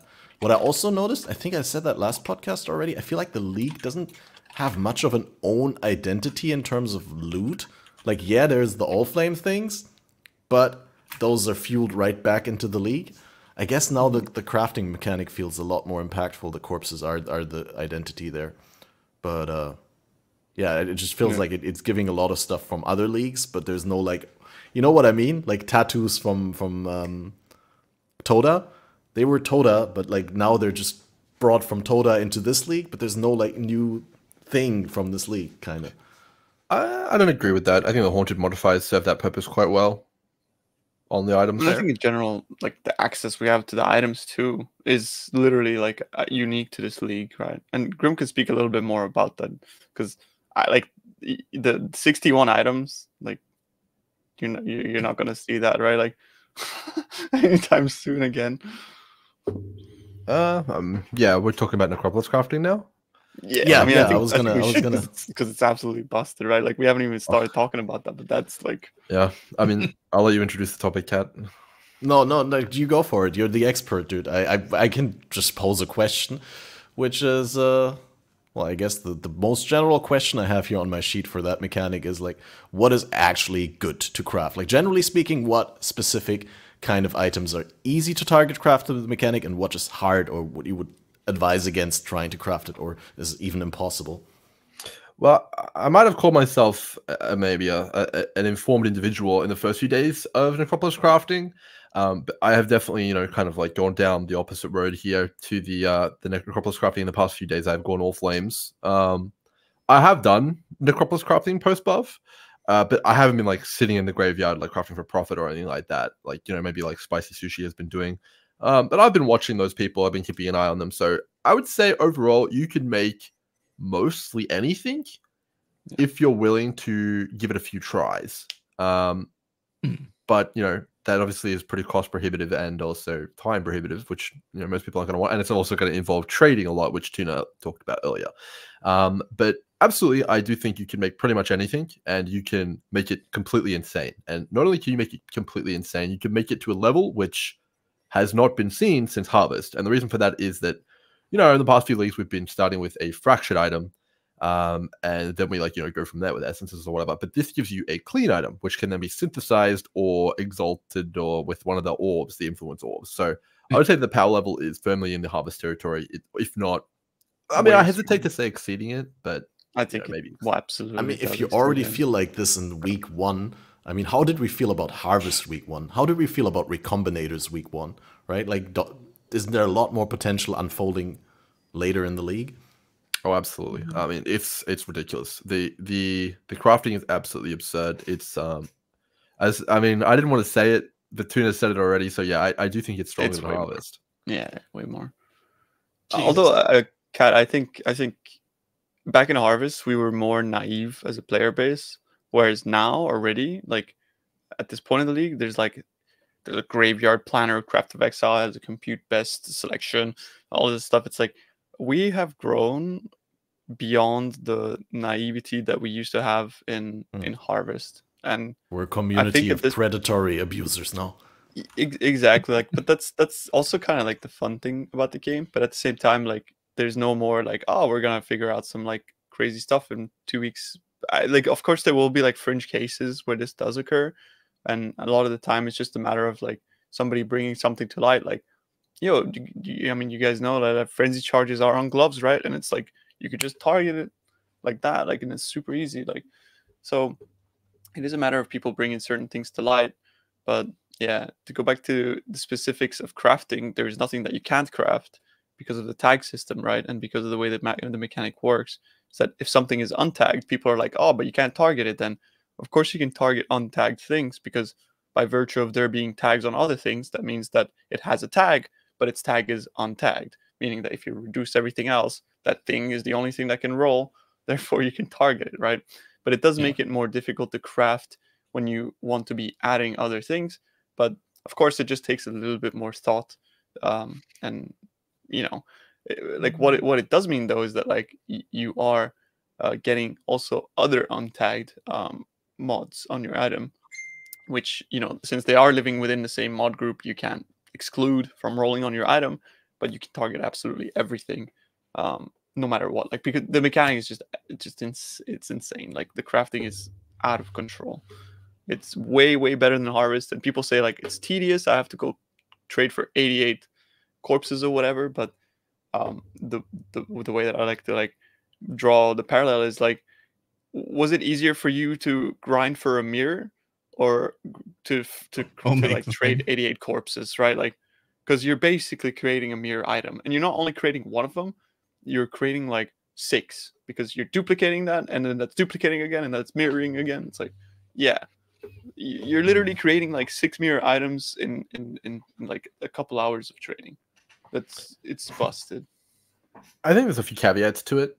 Just to add to what Tuna was saying, there are some items which are a lot harder to make than others. For example, if you wanted a +2 elemental bow, like with all of your ones, yeah, that is going to be very hard. Just there was things like this in Harvest as well. For example, with Harvest, you could not craft fizz weapons. It was just good luck. It was not going to happen.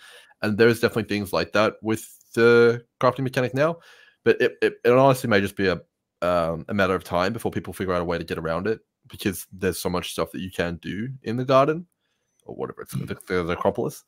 It's basically a garden. Harvest League again. Yeah, I mean, Tuna's pretty much right. Garden. Yeah, I mean, this one's actually, don't follow this one. This one's not the one to follow. I'll send you a website to follow, actually. They can show people. It's amazing. It's amazing. As I said, like, the community, like, people are absolutely cracked. They're so cracked when it comes to tooling and this sort of stuff. I'll send you one right now. so you can show the boys. There's like different layouts you can import. You can put like your specific corpse crafts in there, so you know where to put them, the amount of like effect that you can get on each corpse, and it's like a grid. You put your things in. Yeah, it's wild. I think my main complaint with it is you never want to click the button without having 88 corpses in. That sucks. That does suck, absolutely. Yeah, that's also my main thing. That's like you just feel like you're, because it already takes so much effort to set it up that you may as well just go all the way, right? That's how I always feel. Yeah, I would never click the button without 88. Would have been my next question. Sorry, I didn't mean to interrupt. Yeah. I was going to ask, is it actually, what's the minimum amount of corpses that you should be working with for any given craft? Is there any point in doing anything less than a full graveyard? I mean, let's think about it for a second. Oh, sorry, Tuna, I just cut you off. I'll be quick. I'll be quick. I mean, let's say you need 88 corpses, right? You get 10 corpses a map. Let's say you get 1 corpse you need. That's 100 maps, right? Would you run 100 maps for a mirror item? Yeah, I would. Yeah, exactly. Or would you trade for like an hour for a mirror item, right? Like these things cost like 4 divines to make for a 61 bow, like, and it's not one. As I said, it's not one bow. You're getting a 6-link bow that is duplicating and then mirroring. It's like, come on. Well, I mean, to correct Tuna, you don't have to do that. You can actually not do that, and it will become very cheap to do, and you can SSF all the materials yourself, like, very easily. But you'll probably have to do 2 or 3 loads of the graveyard as opposed to 1. Yeah. This is why, again, like, I would never do that. There's exactly one use case for not filling up the garden, which is if you've got a different craft that can't be done in the garden, like double influenced stuff, you can just pick a base and be like, I want a level 68 base. You can just pump out any base you like. True. Fair enough. There's some cases as well where, like, so, for example, like I was talking about the frenzy charge gloves, right? You don't need 80 corpses for that. You can print them with basically like 30 to 40, because all you have to do is you have to like look at every tag, lower that tag by X amount, meaning that the only tags that can actually roll are the untagged ones. And since it has a weight of 250, that means that, you know, within like 30, 40 corpses, you have it guaranteed. So you can just pump that out. And the only purpose to do that would be to then throw fracturing orbs at them, because they're 2 divines each. So you just like, you know, 1 in 4, boom, boom, boom. You get your frenzy fractured, and then you can craft it from there. But of course, if you do actually want to craft a full pair within the mechanic, then you do have to go for the full 88, right? So if you want to go target like life and all this kind of stuff, but then that gets like really complicated because you're mixing in untagged things with tagged things, and so yeah, it's just a matter of like sitting in Path of Exile, understanding how the mechanic works, and playing around with the little buttons until like you look at the weights and all this kind of stuff, and you just kind of figure out how it works. It might seem like daunting, but it's really not. It's like a mini game of its own. You just click the thing, you see it's like, oh, this now has a lesser chance to roll. The accessibility of the crafting is at an all-time low. Imagine a console player who does not look at any YouTube videos, any Reddit threads, or anything like that, trying to, you know, break something good with a mechanic, right? I mean, maybe you get there, maybe you don't. But I would wager that most people are just like, this thing sucks. It's similar to Harvest, and, you know, get rid of that. I mean, I think that was us on day 1, right? We're just throwing in some corpses, and we're like, what is this? But then as soon as we like looked at the weights and stuff, it was like obvious. Yeah, I think it's definitely a mechanic you need to research before getting the value out of on the crafting side of it. Yeah, I agree with that. Like, but I think there's like a sort of almost dichotomy where it's the hardest crafting mechanic ever to get into if you don't have third-party material. But if you have third-party material, YouTube videos and stuff like that, I think for first week we have like now the most detailed and the most in-depth tools and informations available in regards to the mechanic. I mean, the community is really so driven to find out all these ins and outs and to share them. It's crazy. I think that's cool. PoE community is like really cool in that regard. We have so many talented devs and minds that are just like coming together, making some really cool stuff. It's one of the coolest things about PoE that you don't see very much with like every other game. But maybe I'm just like clueless because I'm so ingrained in this world that, you know, in Path of Exile, that I don't see it very much elsewhere. But it's just, yeah, PoE's minds are in my opinion kind of next level. Yeah, I mean, I'm similar to Tuna. I'm pretty happy with it, but I do worry that we might have a future which is similar to the one that World of Warcraft is going through, where the content is designed with installing add-ons into your client, which basically make the game easier. I feel like PoE is kind of going in that direction. It's like the game is designed around the people who make all these programs and to figure it out, right? Like, and without them, you know, it wouldn't really be really doable, which a lot of people maybe feel like that way in World of Warcraft. I don't know. It's food for thought, I guess. It's really bad for the casuals, right? At the end of the day. And I think there should be a world where those guys can coexist with the degenerates. But if we're going, like, if we're really going to where this is, you know, like I'm looking at this thing and it's like we're basically becoming one-to-one, like with tools. So everything is tool assisted, and everything is so the developers have to keep that in mind. Otherwise, the disparity, like it's just going to become bigger and bigger, and there's going to be such a big gap between people that know how to abuse the tools and people that don't, right? This is going to get wider and wider and wider as we progress. I don't know if there's any solution to that.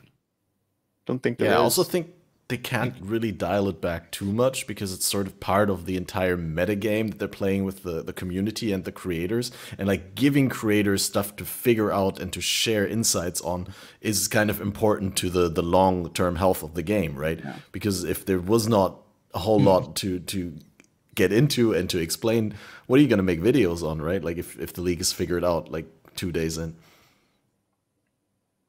I think there's a sweet spot absolutely which you need to hit, and I think that the crafting maybe is not quite at that sweet spot, at least in my opinion, from a design perspective. But it's obviously OP, which is really good. But yeah, if you watch a video, it's pretty easy to get into. They just tell you where to put the corpses and enjoy your mirror item, baby. Woo! Yeah, I got on my watch later list. I got the Ziggy D video for he made a crafting video explaining how to use Path of Exile to min-max your craft approach and how to do all the little things step by step, so as to ease everyone into the crafting mechanic. And I think that's gonna be a great one for me. But seeing that I'm in group found, I'm still like ramping up corpses and just stashing them, like just filling up tab after tab with coffins. And oh, that's a topic. Oh, yeah, that's a topic. Hoardy crafting stations 2.0. Only now they take 2 slots and they only store 1 mod. That's a problem. Tabs are a problem. They're a big problem. I need the quad tabs. 600 corpses. Imagine not having quad tabs, man. Oh my god. Yeah, it's I mean, what is that? 88, 166 minimum if you were to have the corpses for 1 craft in your stash. Not great, is it? It's becoming such an advantage. Like I look at Elishar play and he has like 36 tabs, like, you know, and then like imagine, like even me, I only have like 8 dump tabs, and I say only. That's crazy. That's a lot of tabs, man. But like, the people that have like 30 tabs are just printing. I don't know. I mean, man. I think it's item inflation, right? Like, yeah, it's massive. There's just so many items that drop now, and some of them they take up 2 slots. Why? I mean, the weight. I get it thematically. Like thematically, I get it. Like, what are you gonna have? Like a pixel coffin? But again, like they just don't. They take our degeneracy for granted. That's the problem. They keep doing that. And it's like, oh, you know, they're just gonna throw in a little bit of corpses and get an item out. It's like, no, I'm gonna do 88 going into Path of Exile, planning it in my other thing. It's like, bro, that's exactly what we're gonna do every time. It actually means that even if you got the perfect corpses, the absolute perfect ones, through some luck, you actually can't hold enough corpses for 1 craft without pulling them out of the station and holding them in your stash. You can't craft 1 item with the amount of storage they gave us. You have to use stash tabs.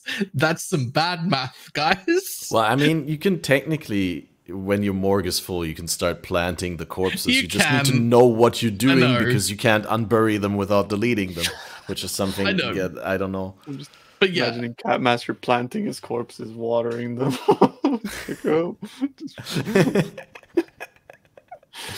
It's the garden where we plant corpses. Holy shit. It kind of is, right? Right. Yeah, no, reminds me of the quote, by the Undertaker, like that I laughed at early in the league when he says the corpses are beginning to smell. Because that's the only thing that would happen if you planted them and watered them. True.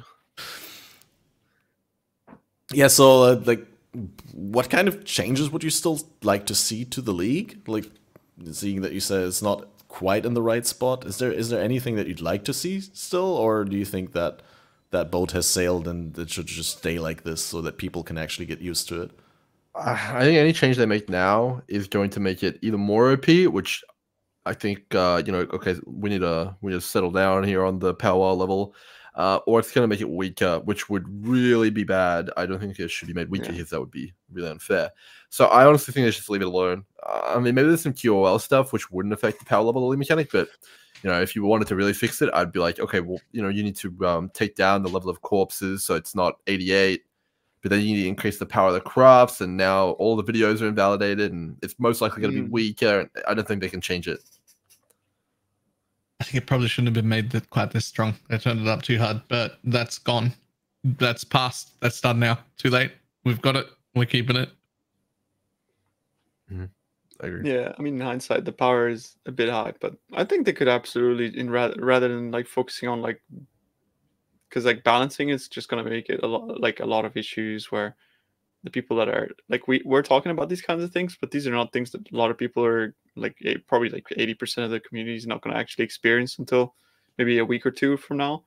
So like if you change these things because of us, then so many people are just going to feel left out, and I think that's bad.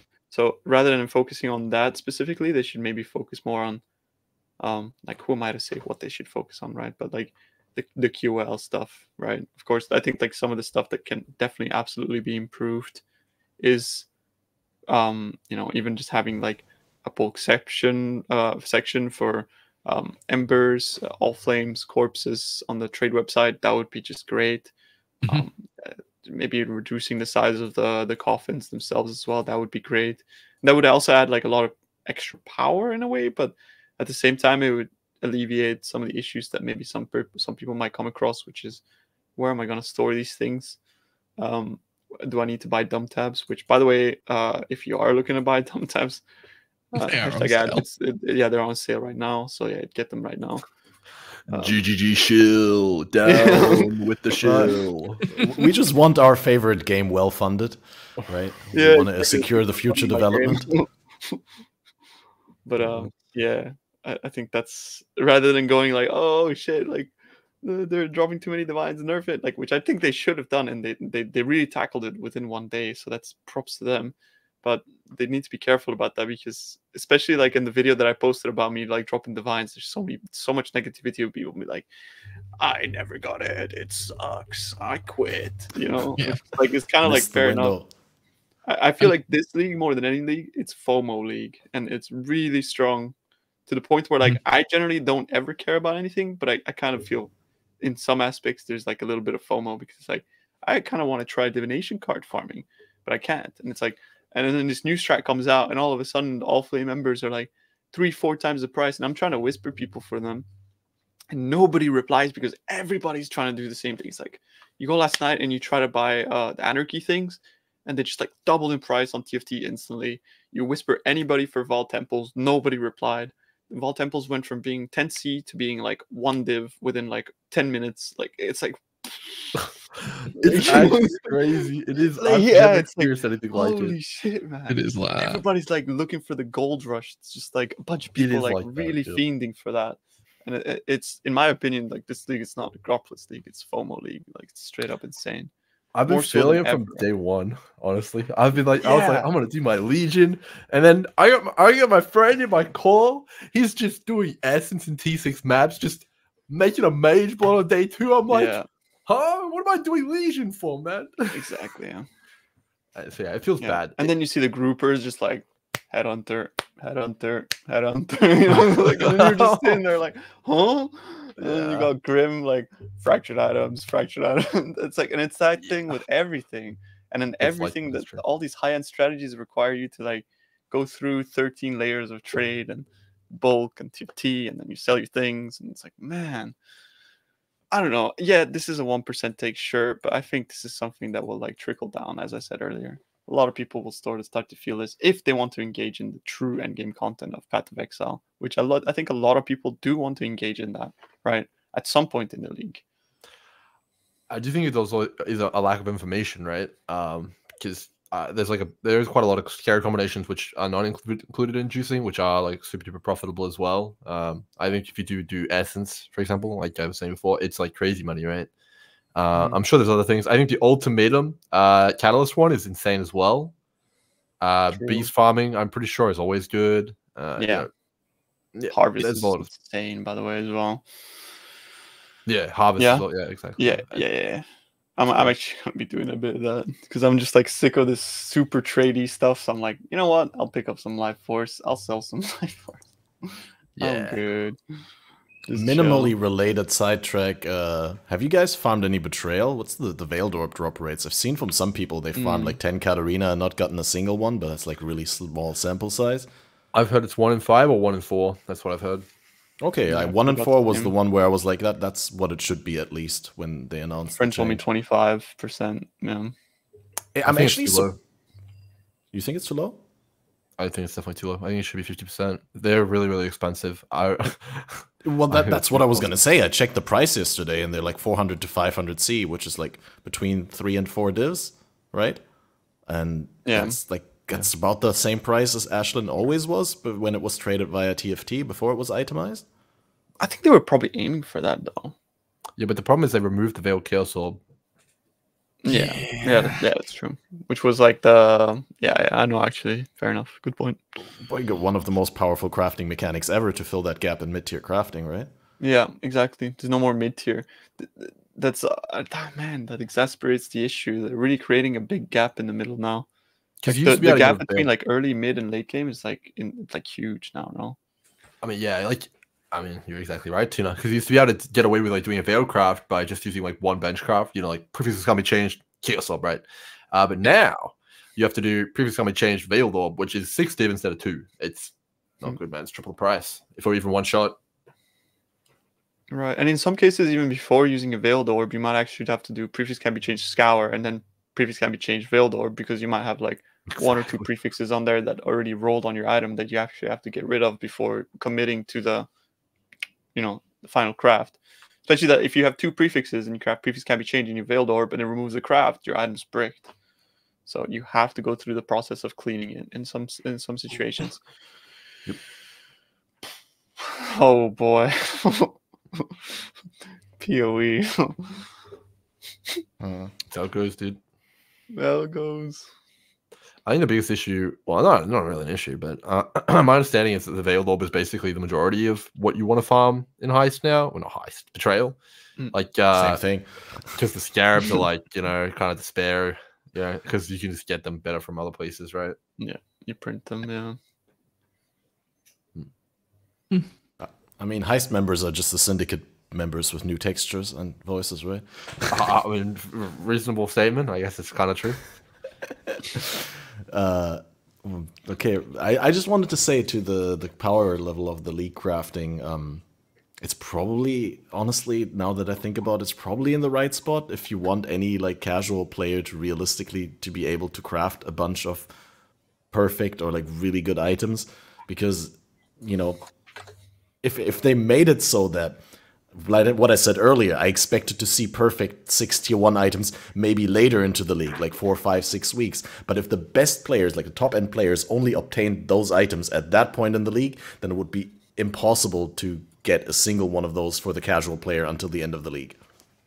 So with that being figured out this early in the league, maybe some people can actually get into it, because I think that was also what sold Harvest to so many people, or that why so many people look back fondly on Harvest, was that it gave them a clear path to their dream item, and that anyone could like realistically work towards it. I think it's less fun than Harvest. Oh, you go, Balor. It was the point.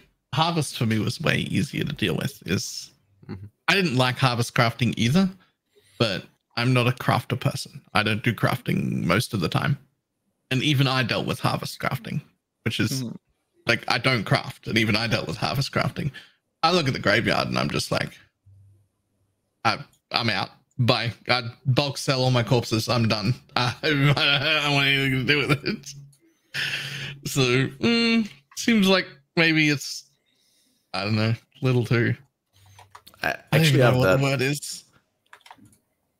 I actually have that question here on my document as well. Sorry, I didn't mean to interrupt. Please. I was going to say, I feel like Harvest had like a nice middle ground where you could roll up and like get a pretty damn good item just by using the reforges, and Necropolis doesn't really have that. You know what I think the issue is that in Harvest you could have like a project, right? You could be like, I'm working on this item. You go on your Harvest, you go like, you do a couple crafts, and you're like, all right, put it back in the stash, continue doing some other thing. Whereas this league, it just feels like all or nothing. As you said earlier, why would you engage in a craft if you didn't have all 88 corpses, right? It just feels like you either have to go all in, make a mirror T item or whatever, like, you know, all these T1s, or what are you doing kind of thing. And that's what I think Harvest did pretty well, is that you could just have sort of like steps. You're kind of like always at a save point, you know. It doesn't feel like you're done, or so you're kind of going through like little checkpoints, and that felt good. I think about Harvest that this league unfortunately doesn't have.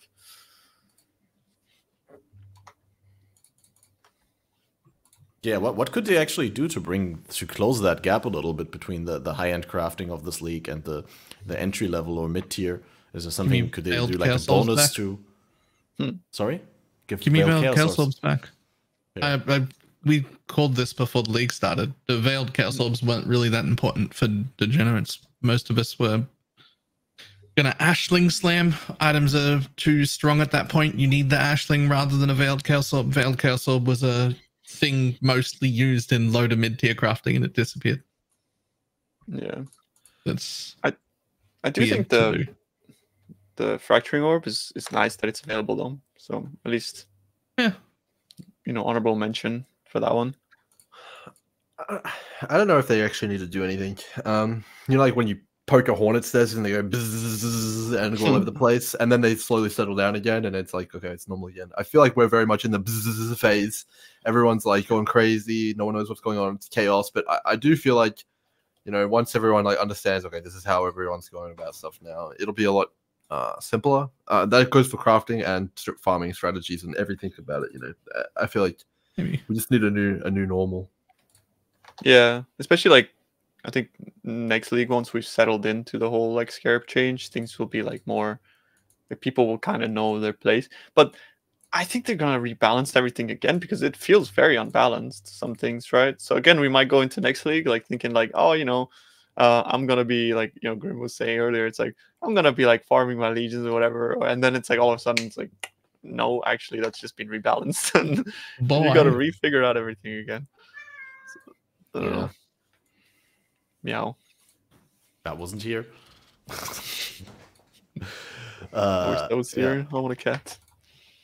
Oh, the cat. Oh, yeah, 1 second. I'll be right back. I gotta let him out. My webcam. I just see a tail. Awesome. Oh, man. Oi, buddy. Nice chonker. Cute. Okay, I'll be right back. Awesome. Yeah, I think that's great to close the league-specific stuff on. I mean, I have some more general questions that I wanted to pose that would be maybe interesting to hear from, specifically from Grimro, because he's been away for a while, but also, well, what is, Tuna, generally speaking, the point of a PoE cycle or league where you stop making content, stop playing the game? How do you characterize that? I mean, for me, it's more just like always going to be like a feeling thing. I really like discovering things and trying out things. Like this league, I probably used already like 3,000 plus. What do they call again? You know, like the regret orbs for the passive skill tree. So the discovery / exploration side of it is like really, really fun. And then I also, of course, like settling into, you know, to grind and farm one thing. But for me, it's always like the discovery and acquisition and side of the league. But one thing that has leaving me like a little bit like I'm kind of thirsty for more like variants and builds and stuff like that. That I feel like, yes, the new skill gems have introduced some cool stuff, but they're at the end of the day, I think the build meta is slightly stale at the moment still. And that's partly because of the fact that there is such a high requirement for builds in the end game to do certain types of content. But yeah, I mean, this might be like a very like clueless take, because there has been quite a lot of new stuff popping up, but I think there still has been like less than I wish there were, because at the end of the day, we kind of are still playing like, you know, you got the bows, you got the SRS, you got the like the, you know, like this and that, but like there has been like a cool like few cool builds that have popped up, but I feel like maybe like the requirements on builds has gone to the point where a lot of the unloved skills, let's say, are just like kind of struggling. So for me, like that usually is the exploration side. Once it gets to the later point of the league is when I just try out new builds, but since the requirements have been very high, and this was exasperated last league with MF, right? Because if it didn't fit MF, then it was a bad build last league. This league, it's not as much of an issue, so it's going to be like definitely a lot more variety in the end game, and I'm looking forward to that. But yeah, I mean, for me, I just play and make content until basically I'm bored, and I'm bored when that exploration / intrigue kind of like falters, I would say. Sorry, that was a very long-winded answer. It was a good one. Would you align with that, Balor, Grimro? Or do you have like other jumping off points where you're like, if something else tempts my interest, for example? What was the question? Oh yeah, sorry. I assumed that with the wireless headphones you were listening. What's your usual jumping off point in a PoE league / cycle where you stop making content or playing the game yourself? I'm not really sure. It kind of just happens, like with every game that I play. It's kind of like you just don't log on one day. You know what I mean? Yeah, just a feeling thing, basically what Tuna said. Yep. Mine sometimes lasts a little longer than that, and it'll be like, oh, I got that feeling already, and then I'm like waiting for another game launch to start. Yeah, sometimes you do your SSF restarts, right? Yeah. Between that. I'm gonna do private league, by the way, for anybody that's interested. I've been doing one every league. Yeah. So if you guys want to join at all. When is that coming league up? I mean, it's usually like when people get bored of trade leagues, so about like 1.5 2 months in, I think is always a good point. Like around when Gauntlet usually is, right? And so yeah, around that time. And then we just get the boys together, and it's like a group self-found / communism league. So if you're interested in that sort of stuff, join us for Mazal. Nice. That's basically what I've been doing since league start, but like on a lot smaller scale. We're like a very overviewable amount of people. But so far it's been excellent. Yeah, they're the best.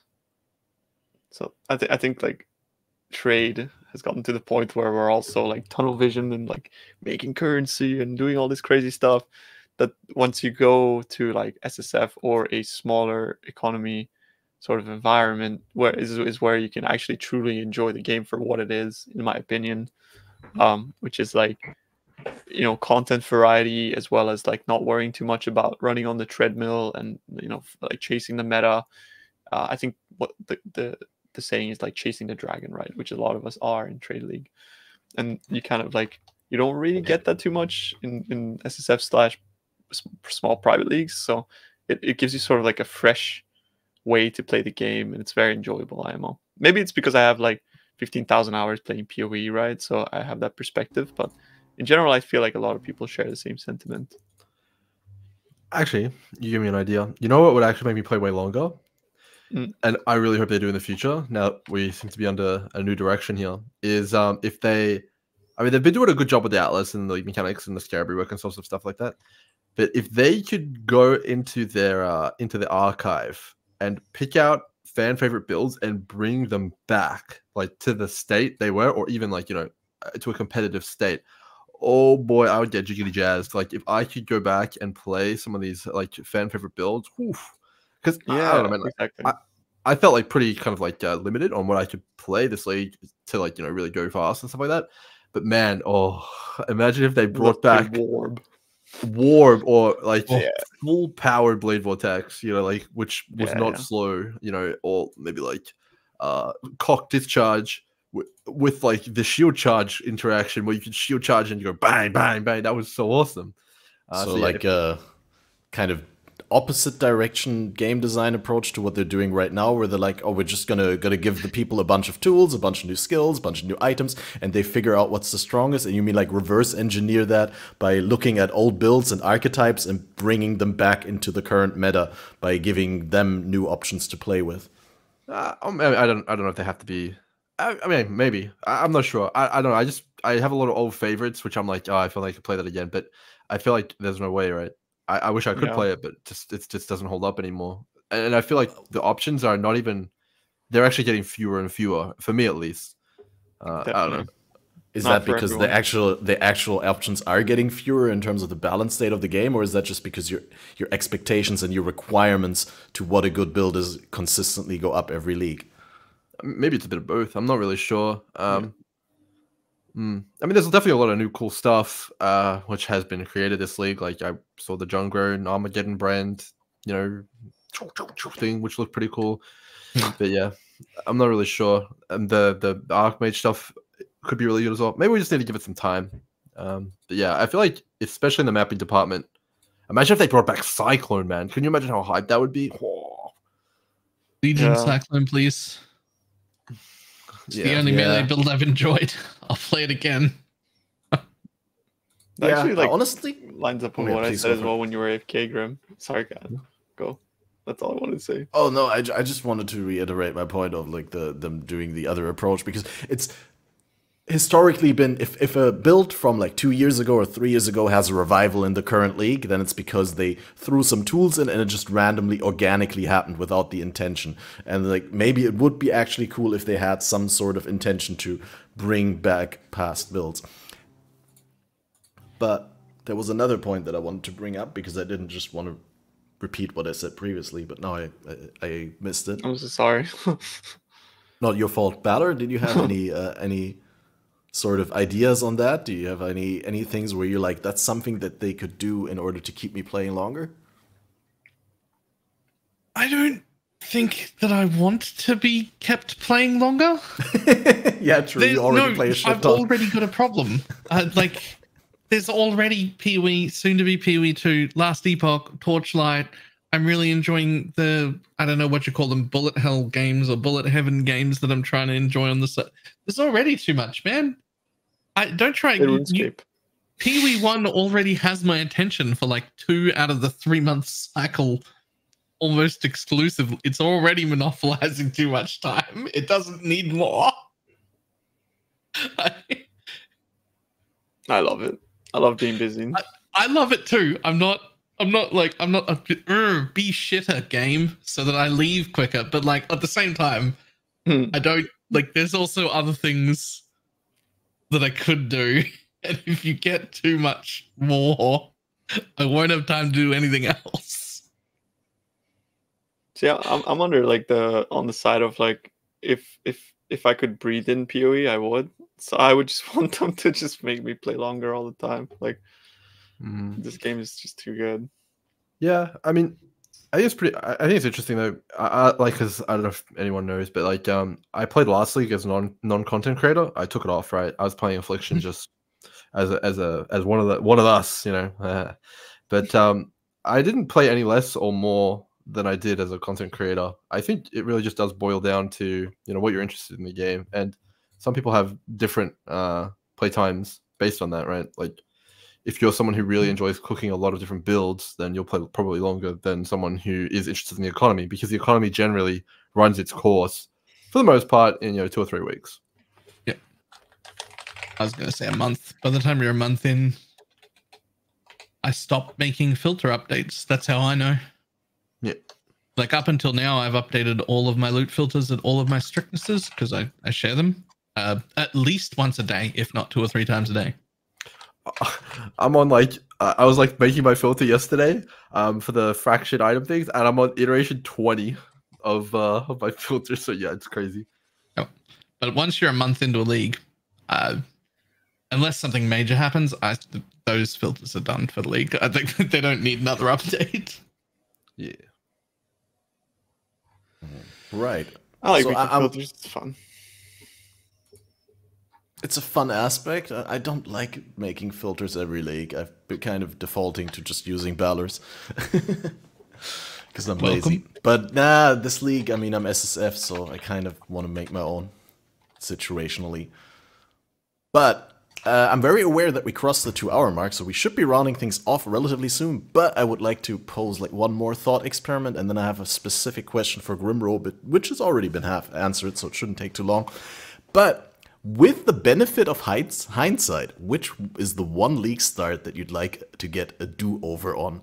Like either the original league or with a simple fix implemented, both from the point of view as a content creator versus PoE player. Like, for example, like I'd like to do Sentinel with knowing how the crafting works so that I could directly make insane items week 1 and get ahead of the economy. Or for example, what you could also say is I'd like to play Ultimatum on launch, but then without the launch problems with the loading zones, because we never got to see how that league start would have been without that. Something like that. Is there any league that you look fondly back on where you're like, ah man, that one league start again? Is the question that I can go back and relive it, or is it I can play that actual league right now as I am now? Which one would you prefer? I mean, if I could go back in time, I would just pick my first league ever playing PoE because it was the Wild Wild West, where I have no idea what I was doing. I think it was the most fun. Oh, okay, so with your own knowledge reset, right? Okay. No, the caveat of the question started with the benefit of hindsight. So, like, I appreciate that, but like, the idea was that with what you know now. Harvest League. It's Harvest for me. I don't think I want to redo any league. Same, actually, because for me the fun is like great leagues, right? There's been great league starts that I've had like the best time in. I already did that one. Yeah. It's done now. If you can't reset my knowledge at the same time, I don't need to restart another league. Again, like I already did that one. I don't agree with that. Think of Classic WoW. I think there is leagues where it's like, that was the best. I want to do it again. Yeah, but Classic WoW worked because it's like 15 years old. I guess. Yeah. I guess also PoE is pretty old. Pretty fucking old. But yeah, I feel like that lives in a different world, Classic WoW, though, because the thing that made it great was the community side of things. Where PoE, it's always about the knowledge, right?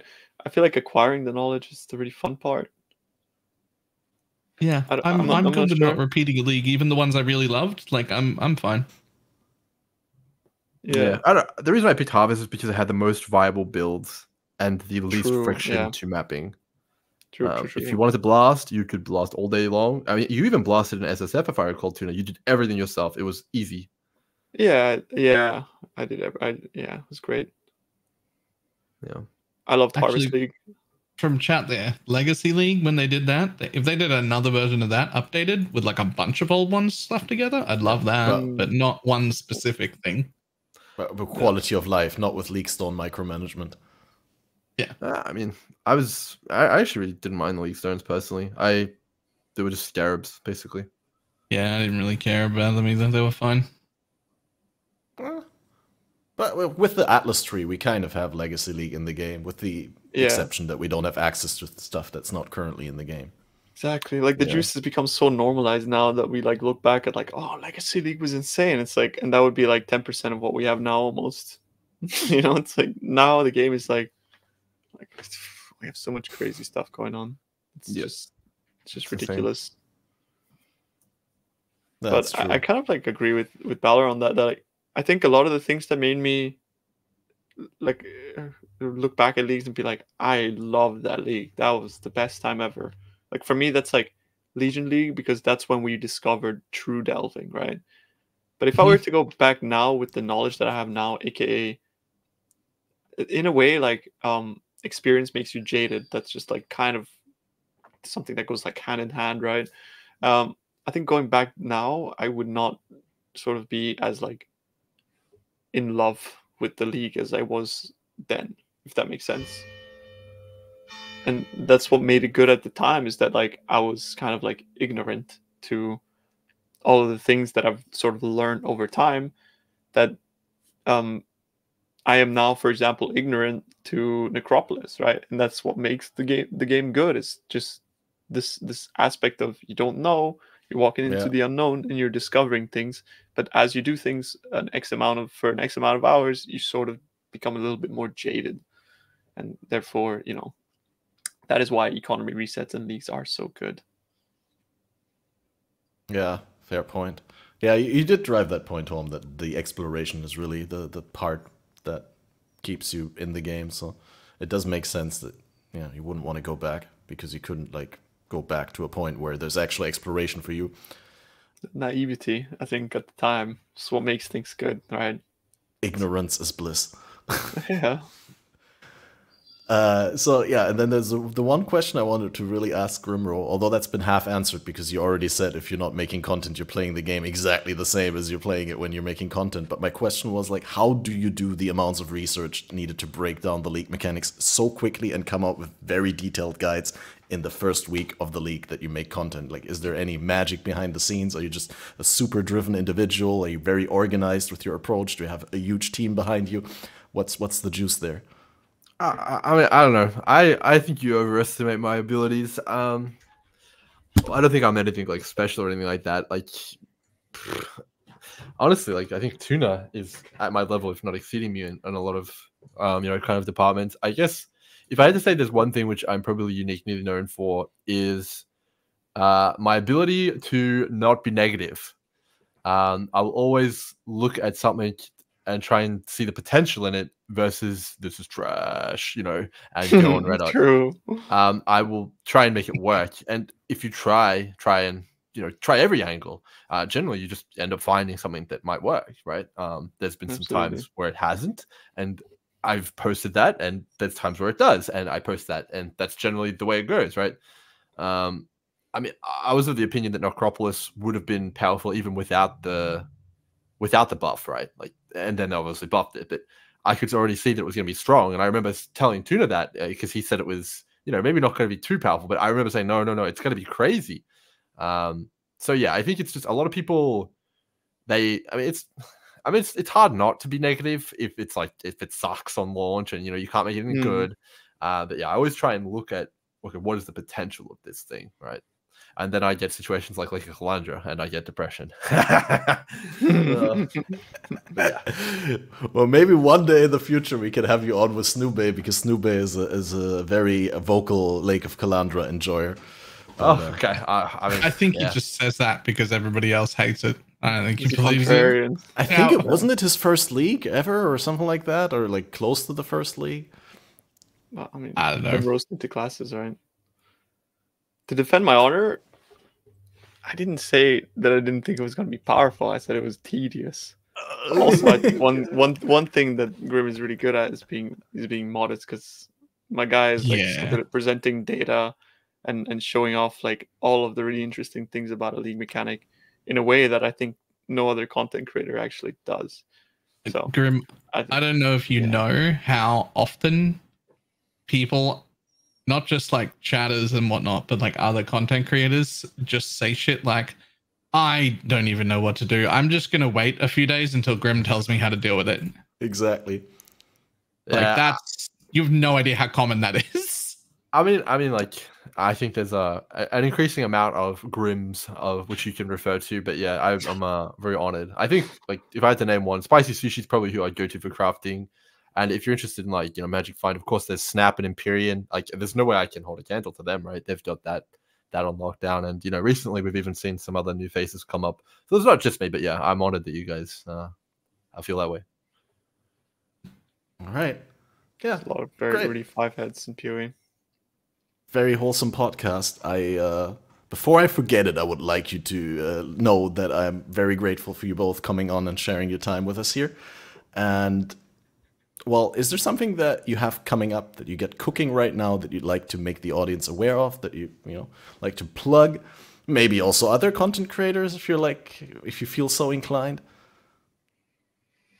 Grimro, you want to go first? You seem excited. I'm always excited. I don't really have anything cooking. I did have something I wanted to promote, but I don't actually know if it's out yet, so I have to wait on that. Maybe you can shed some more information on it, Tuna. There's a tool which might be coming out, which might make some of the trading stuff a little bit easier.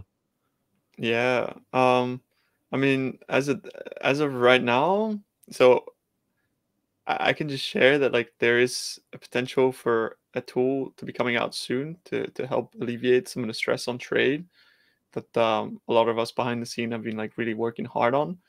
But it is not necessarily going to be a hard launch or anything like that. It'll be mostly a soft launch to test things for next league, because tools require a lot of work behind the scenes to get to work smoothly.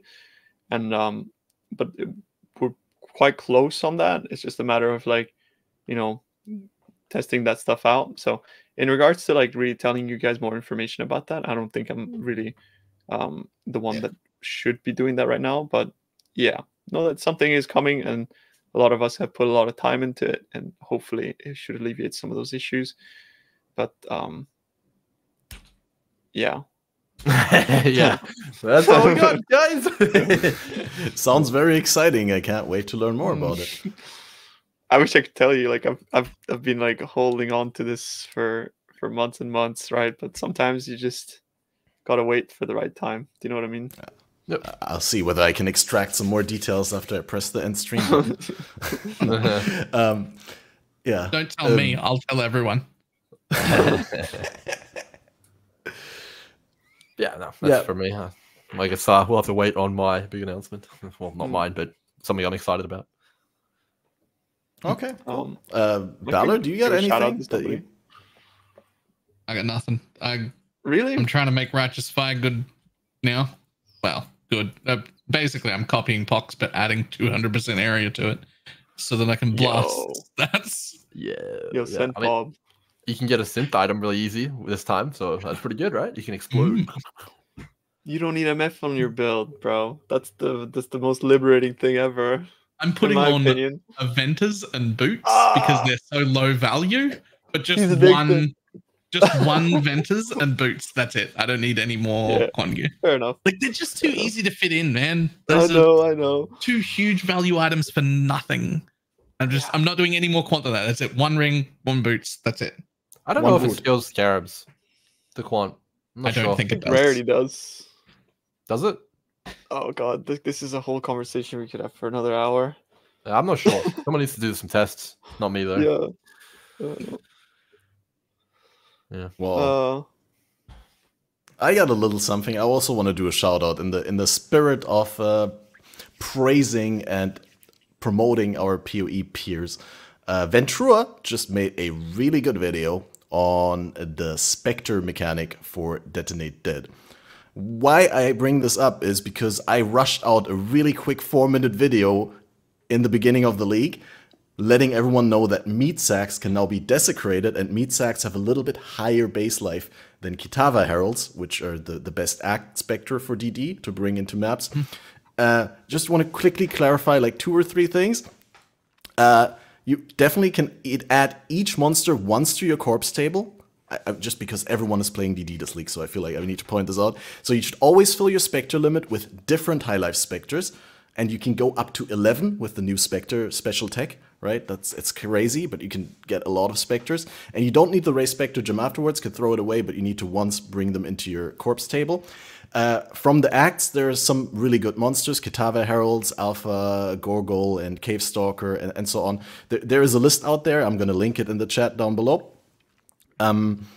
But what I wanted to say is I made it sound like meat sacks were really good, and they are good, but they're not that much better than Kitava Heralds. They're just 10% better than Kitava Heralds, and there's still better ones in tier 17s. So eventually you want to upgrade and get as many as possible different high life Spectres to bring into the Desecrate table of your map. In tier 17s, some go up to 440%, and in Trade League you can trade Monster Corpse access in global/6666. Just to be very clear, nothing wrong with just summoning 5 different high life act Spectres. You'll be fine until tier 16 maps. You don't have to worry about meat sacks. You don't have to worry about tier 17s. No problem. And if you want to learn more, check out Ventura's in-depth explanation video. It's really good, and I'll link it down below. that's all I got. Grimro is a fantastic content creator. Definitely shout out to him. Yeah. If you don't mind, I'd like to shout out a friend of mine, Captain Garbage, who I just basically got onto the Maxroll team, who's a very talented individual, who's not actually a content creator and doesn't plan to be, but I think like his passion is really like shown in the guide that he wrote and that I helped him like sort of like put on the website.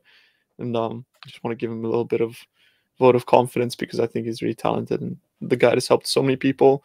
And if you see like from this league start, there was like 10% of I don't actually know the number. I don't want to be like saying something too much, but like there's 10% of people playing Trickster right now and 33% of them are playing Exsanguinate Minor, and the amount of like positive feedback from that is, you know, been very high, and that's like his creation. So thanks to him and his guide, I think a lot of people are enjoying the game.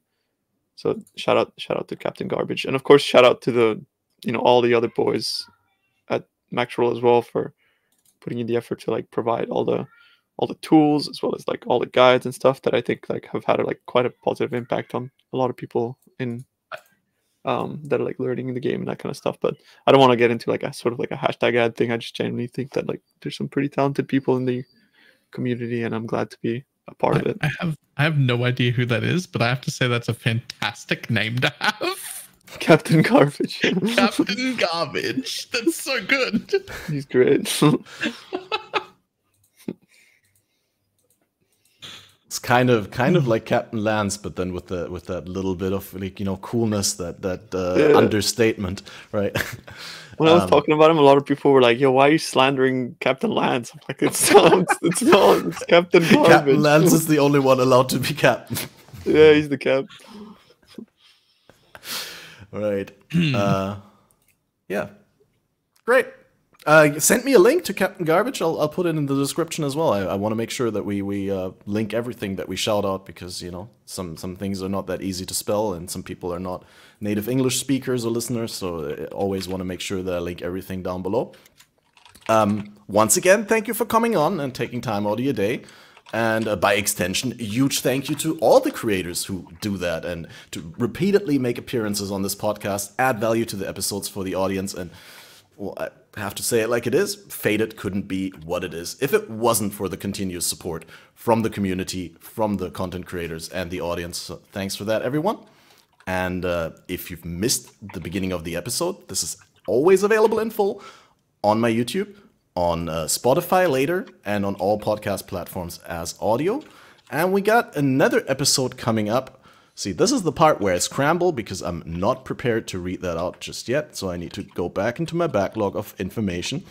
We got an episode coming up with Gazi TV, long-time repeated guest, but hasn't been on the show for a little bit, and first-time appearance of Tripolar Bear on Saturday, 13th of April, 11 p.m. GMT. PM GMT, not AM like this one, so 12 hours later than this one. Relatively speaking. I'll update the countdown on Linktree/FATED podcast. You can click yourself there and find a countdown timer.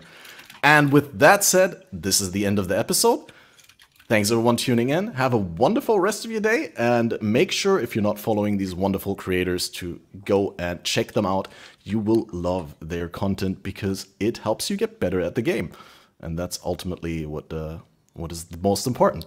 So having fun is the most important, Cat. How dare you? Well, I mean, the better you are at the game, the more fun you have, right? I have a lot of fun, and I'm still pretty shit. True, same. Right. Yeah, no, there was another. I'm just gonna say the statement, but we're not gonna discuss it. But there was sentiment that I saw somewhere where someone said more loot equals more fun equals more player retention equals more builds equals more MTX sales and company success.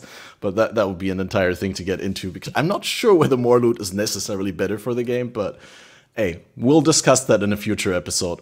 So once again, thanks everyone, and we'll see you for the next one on the next Saturday. Bye-bye. I know a lot of people want to send blankets or water.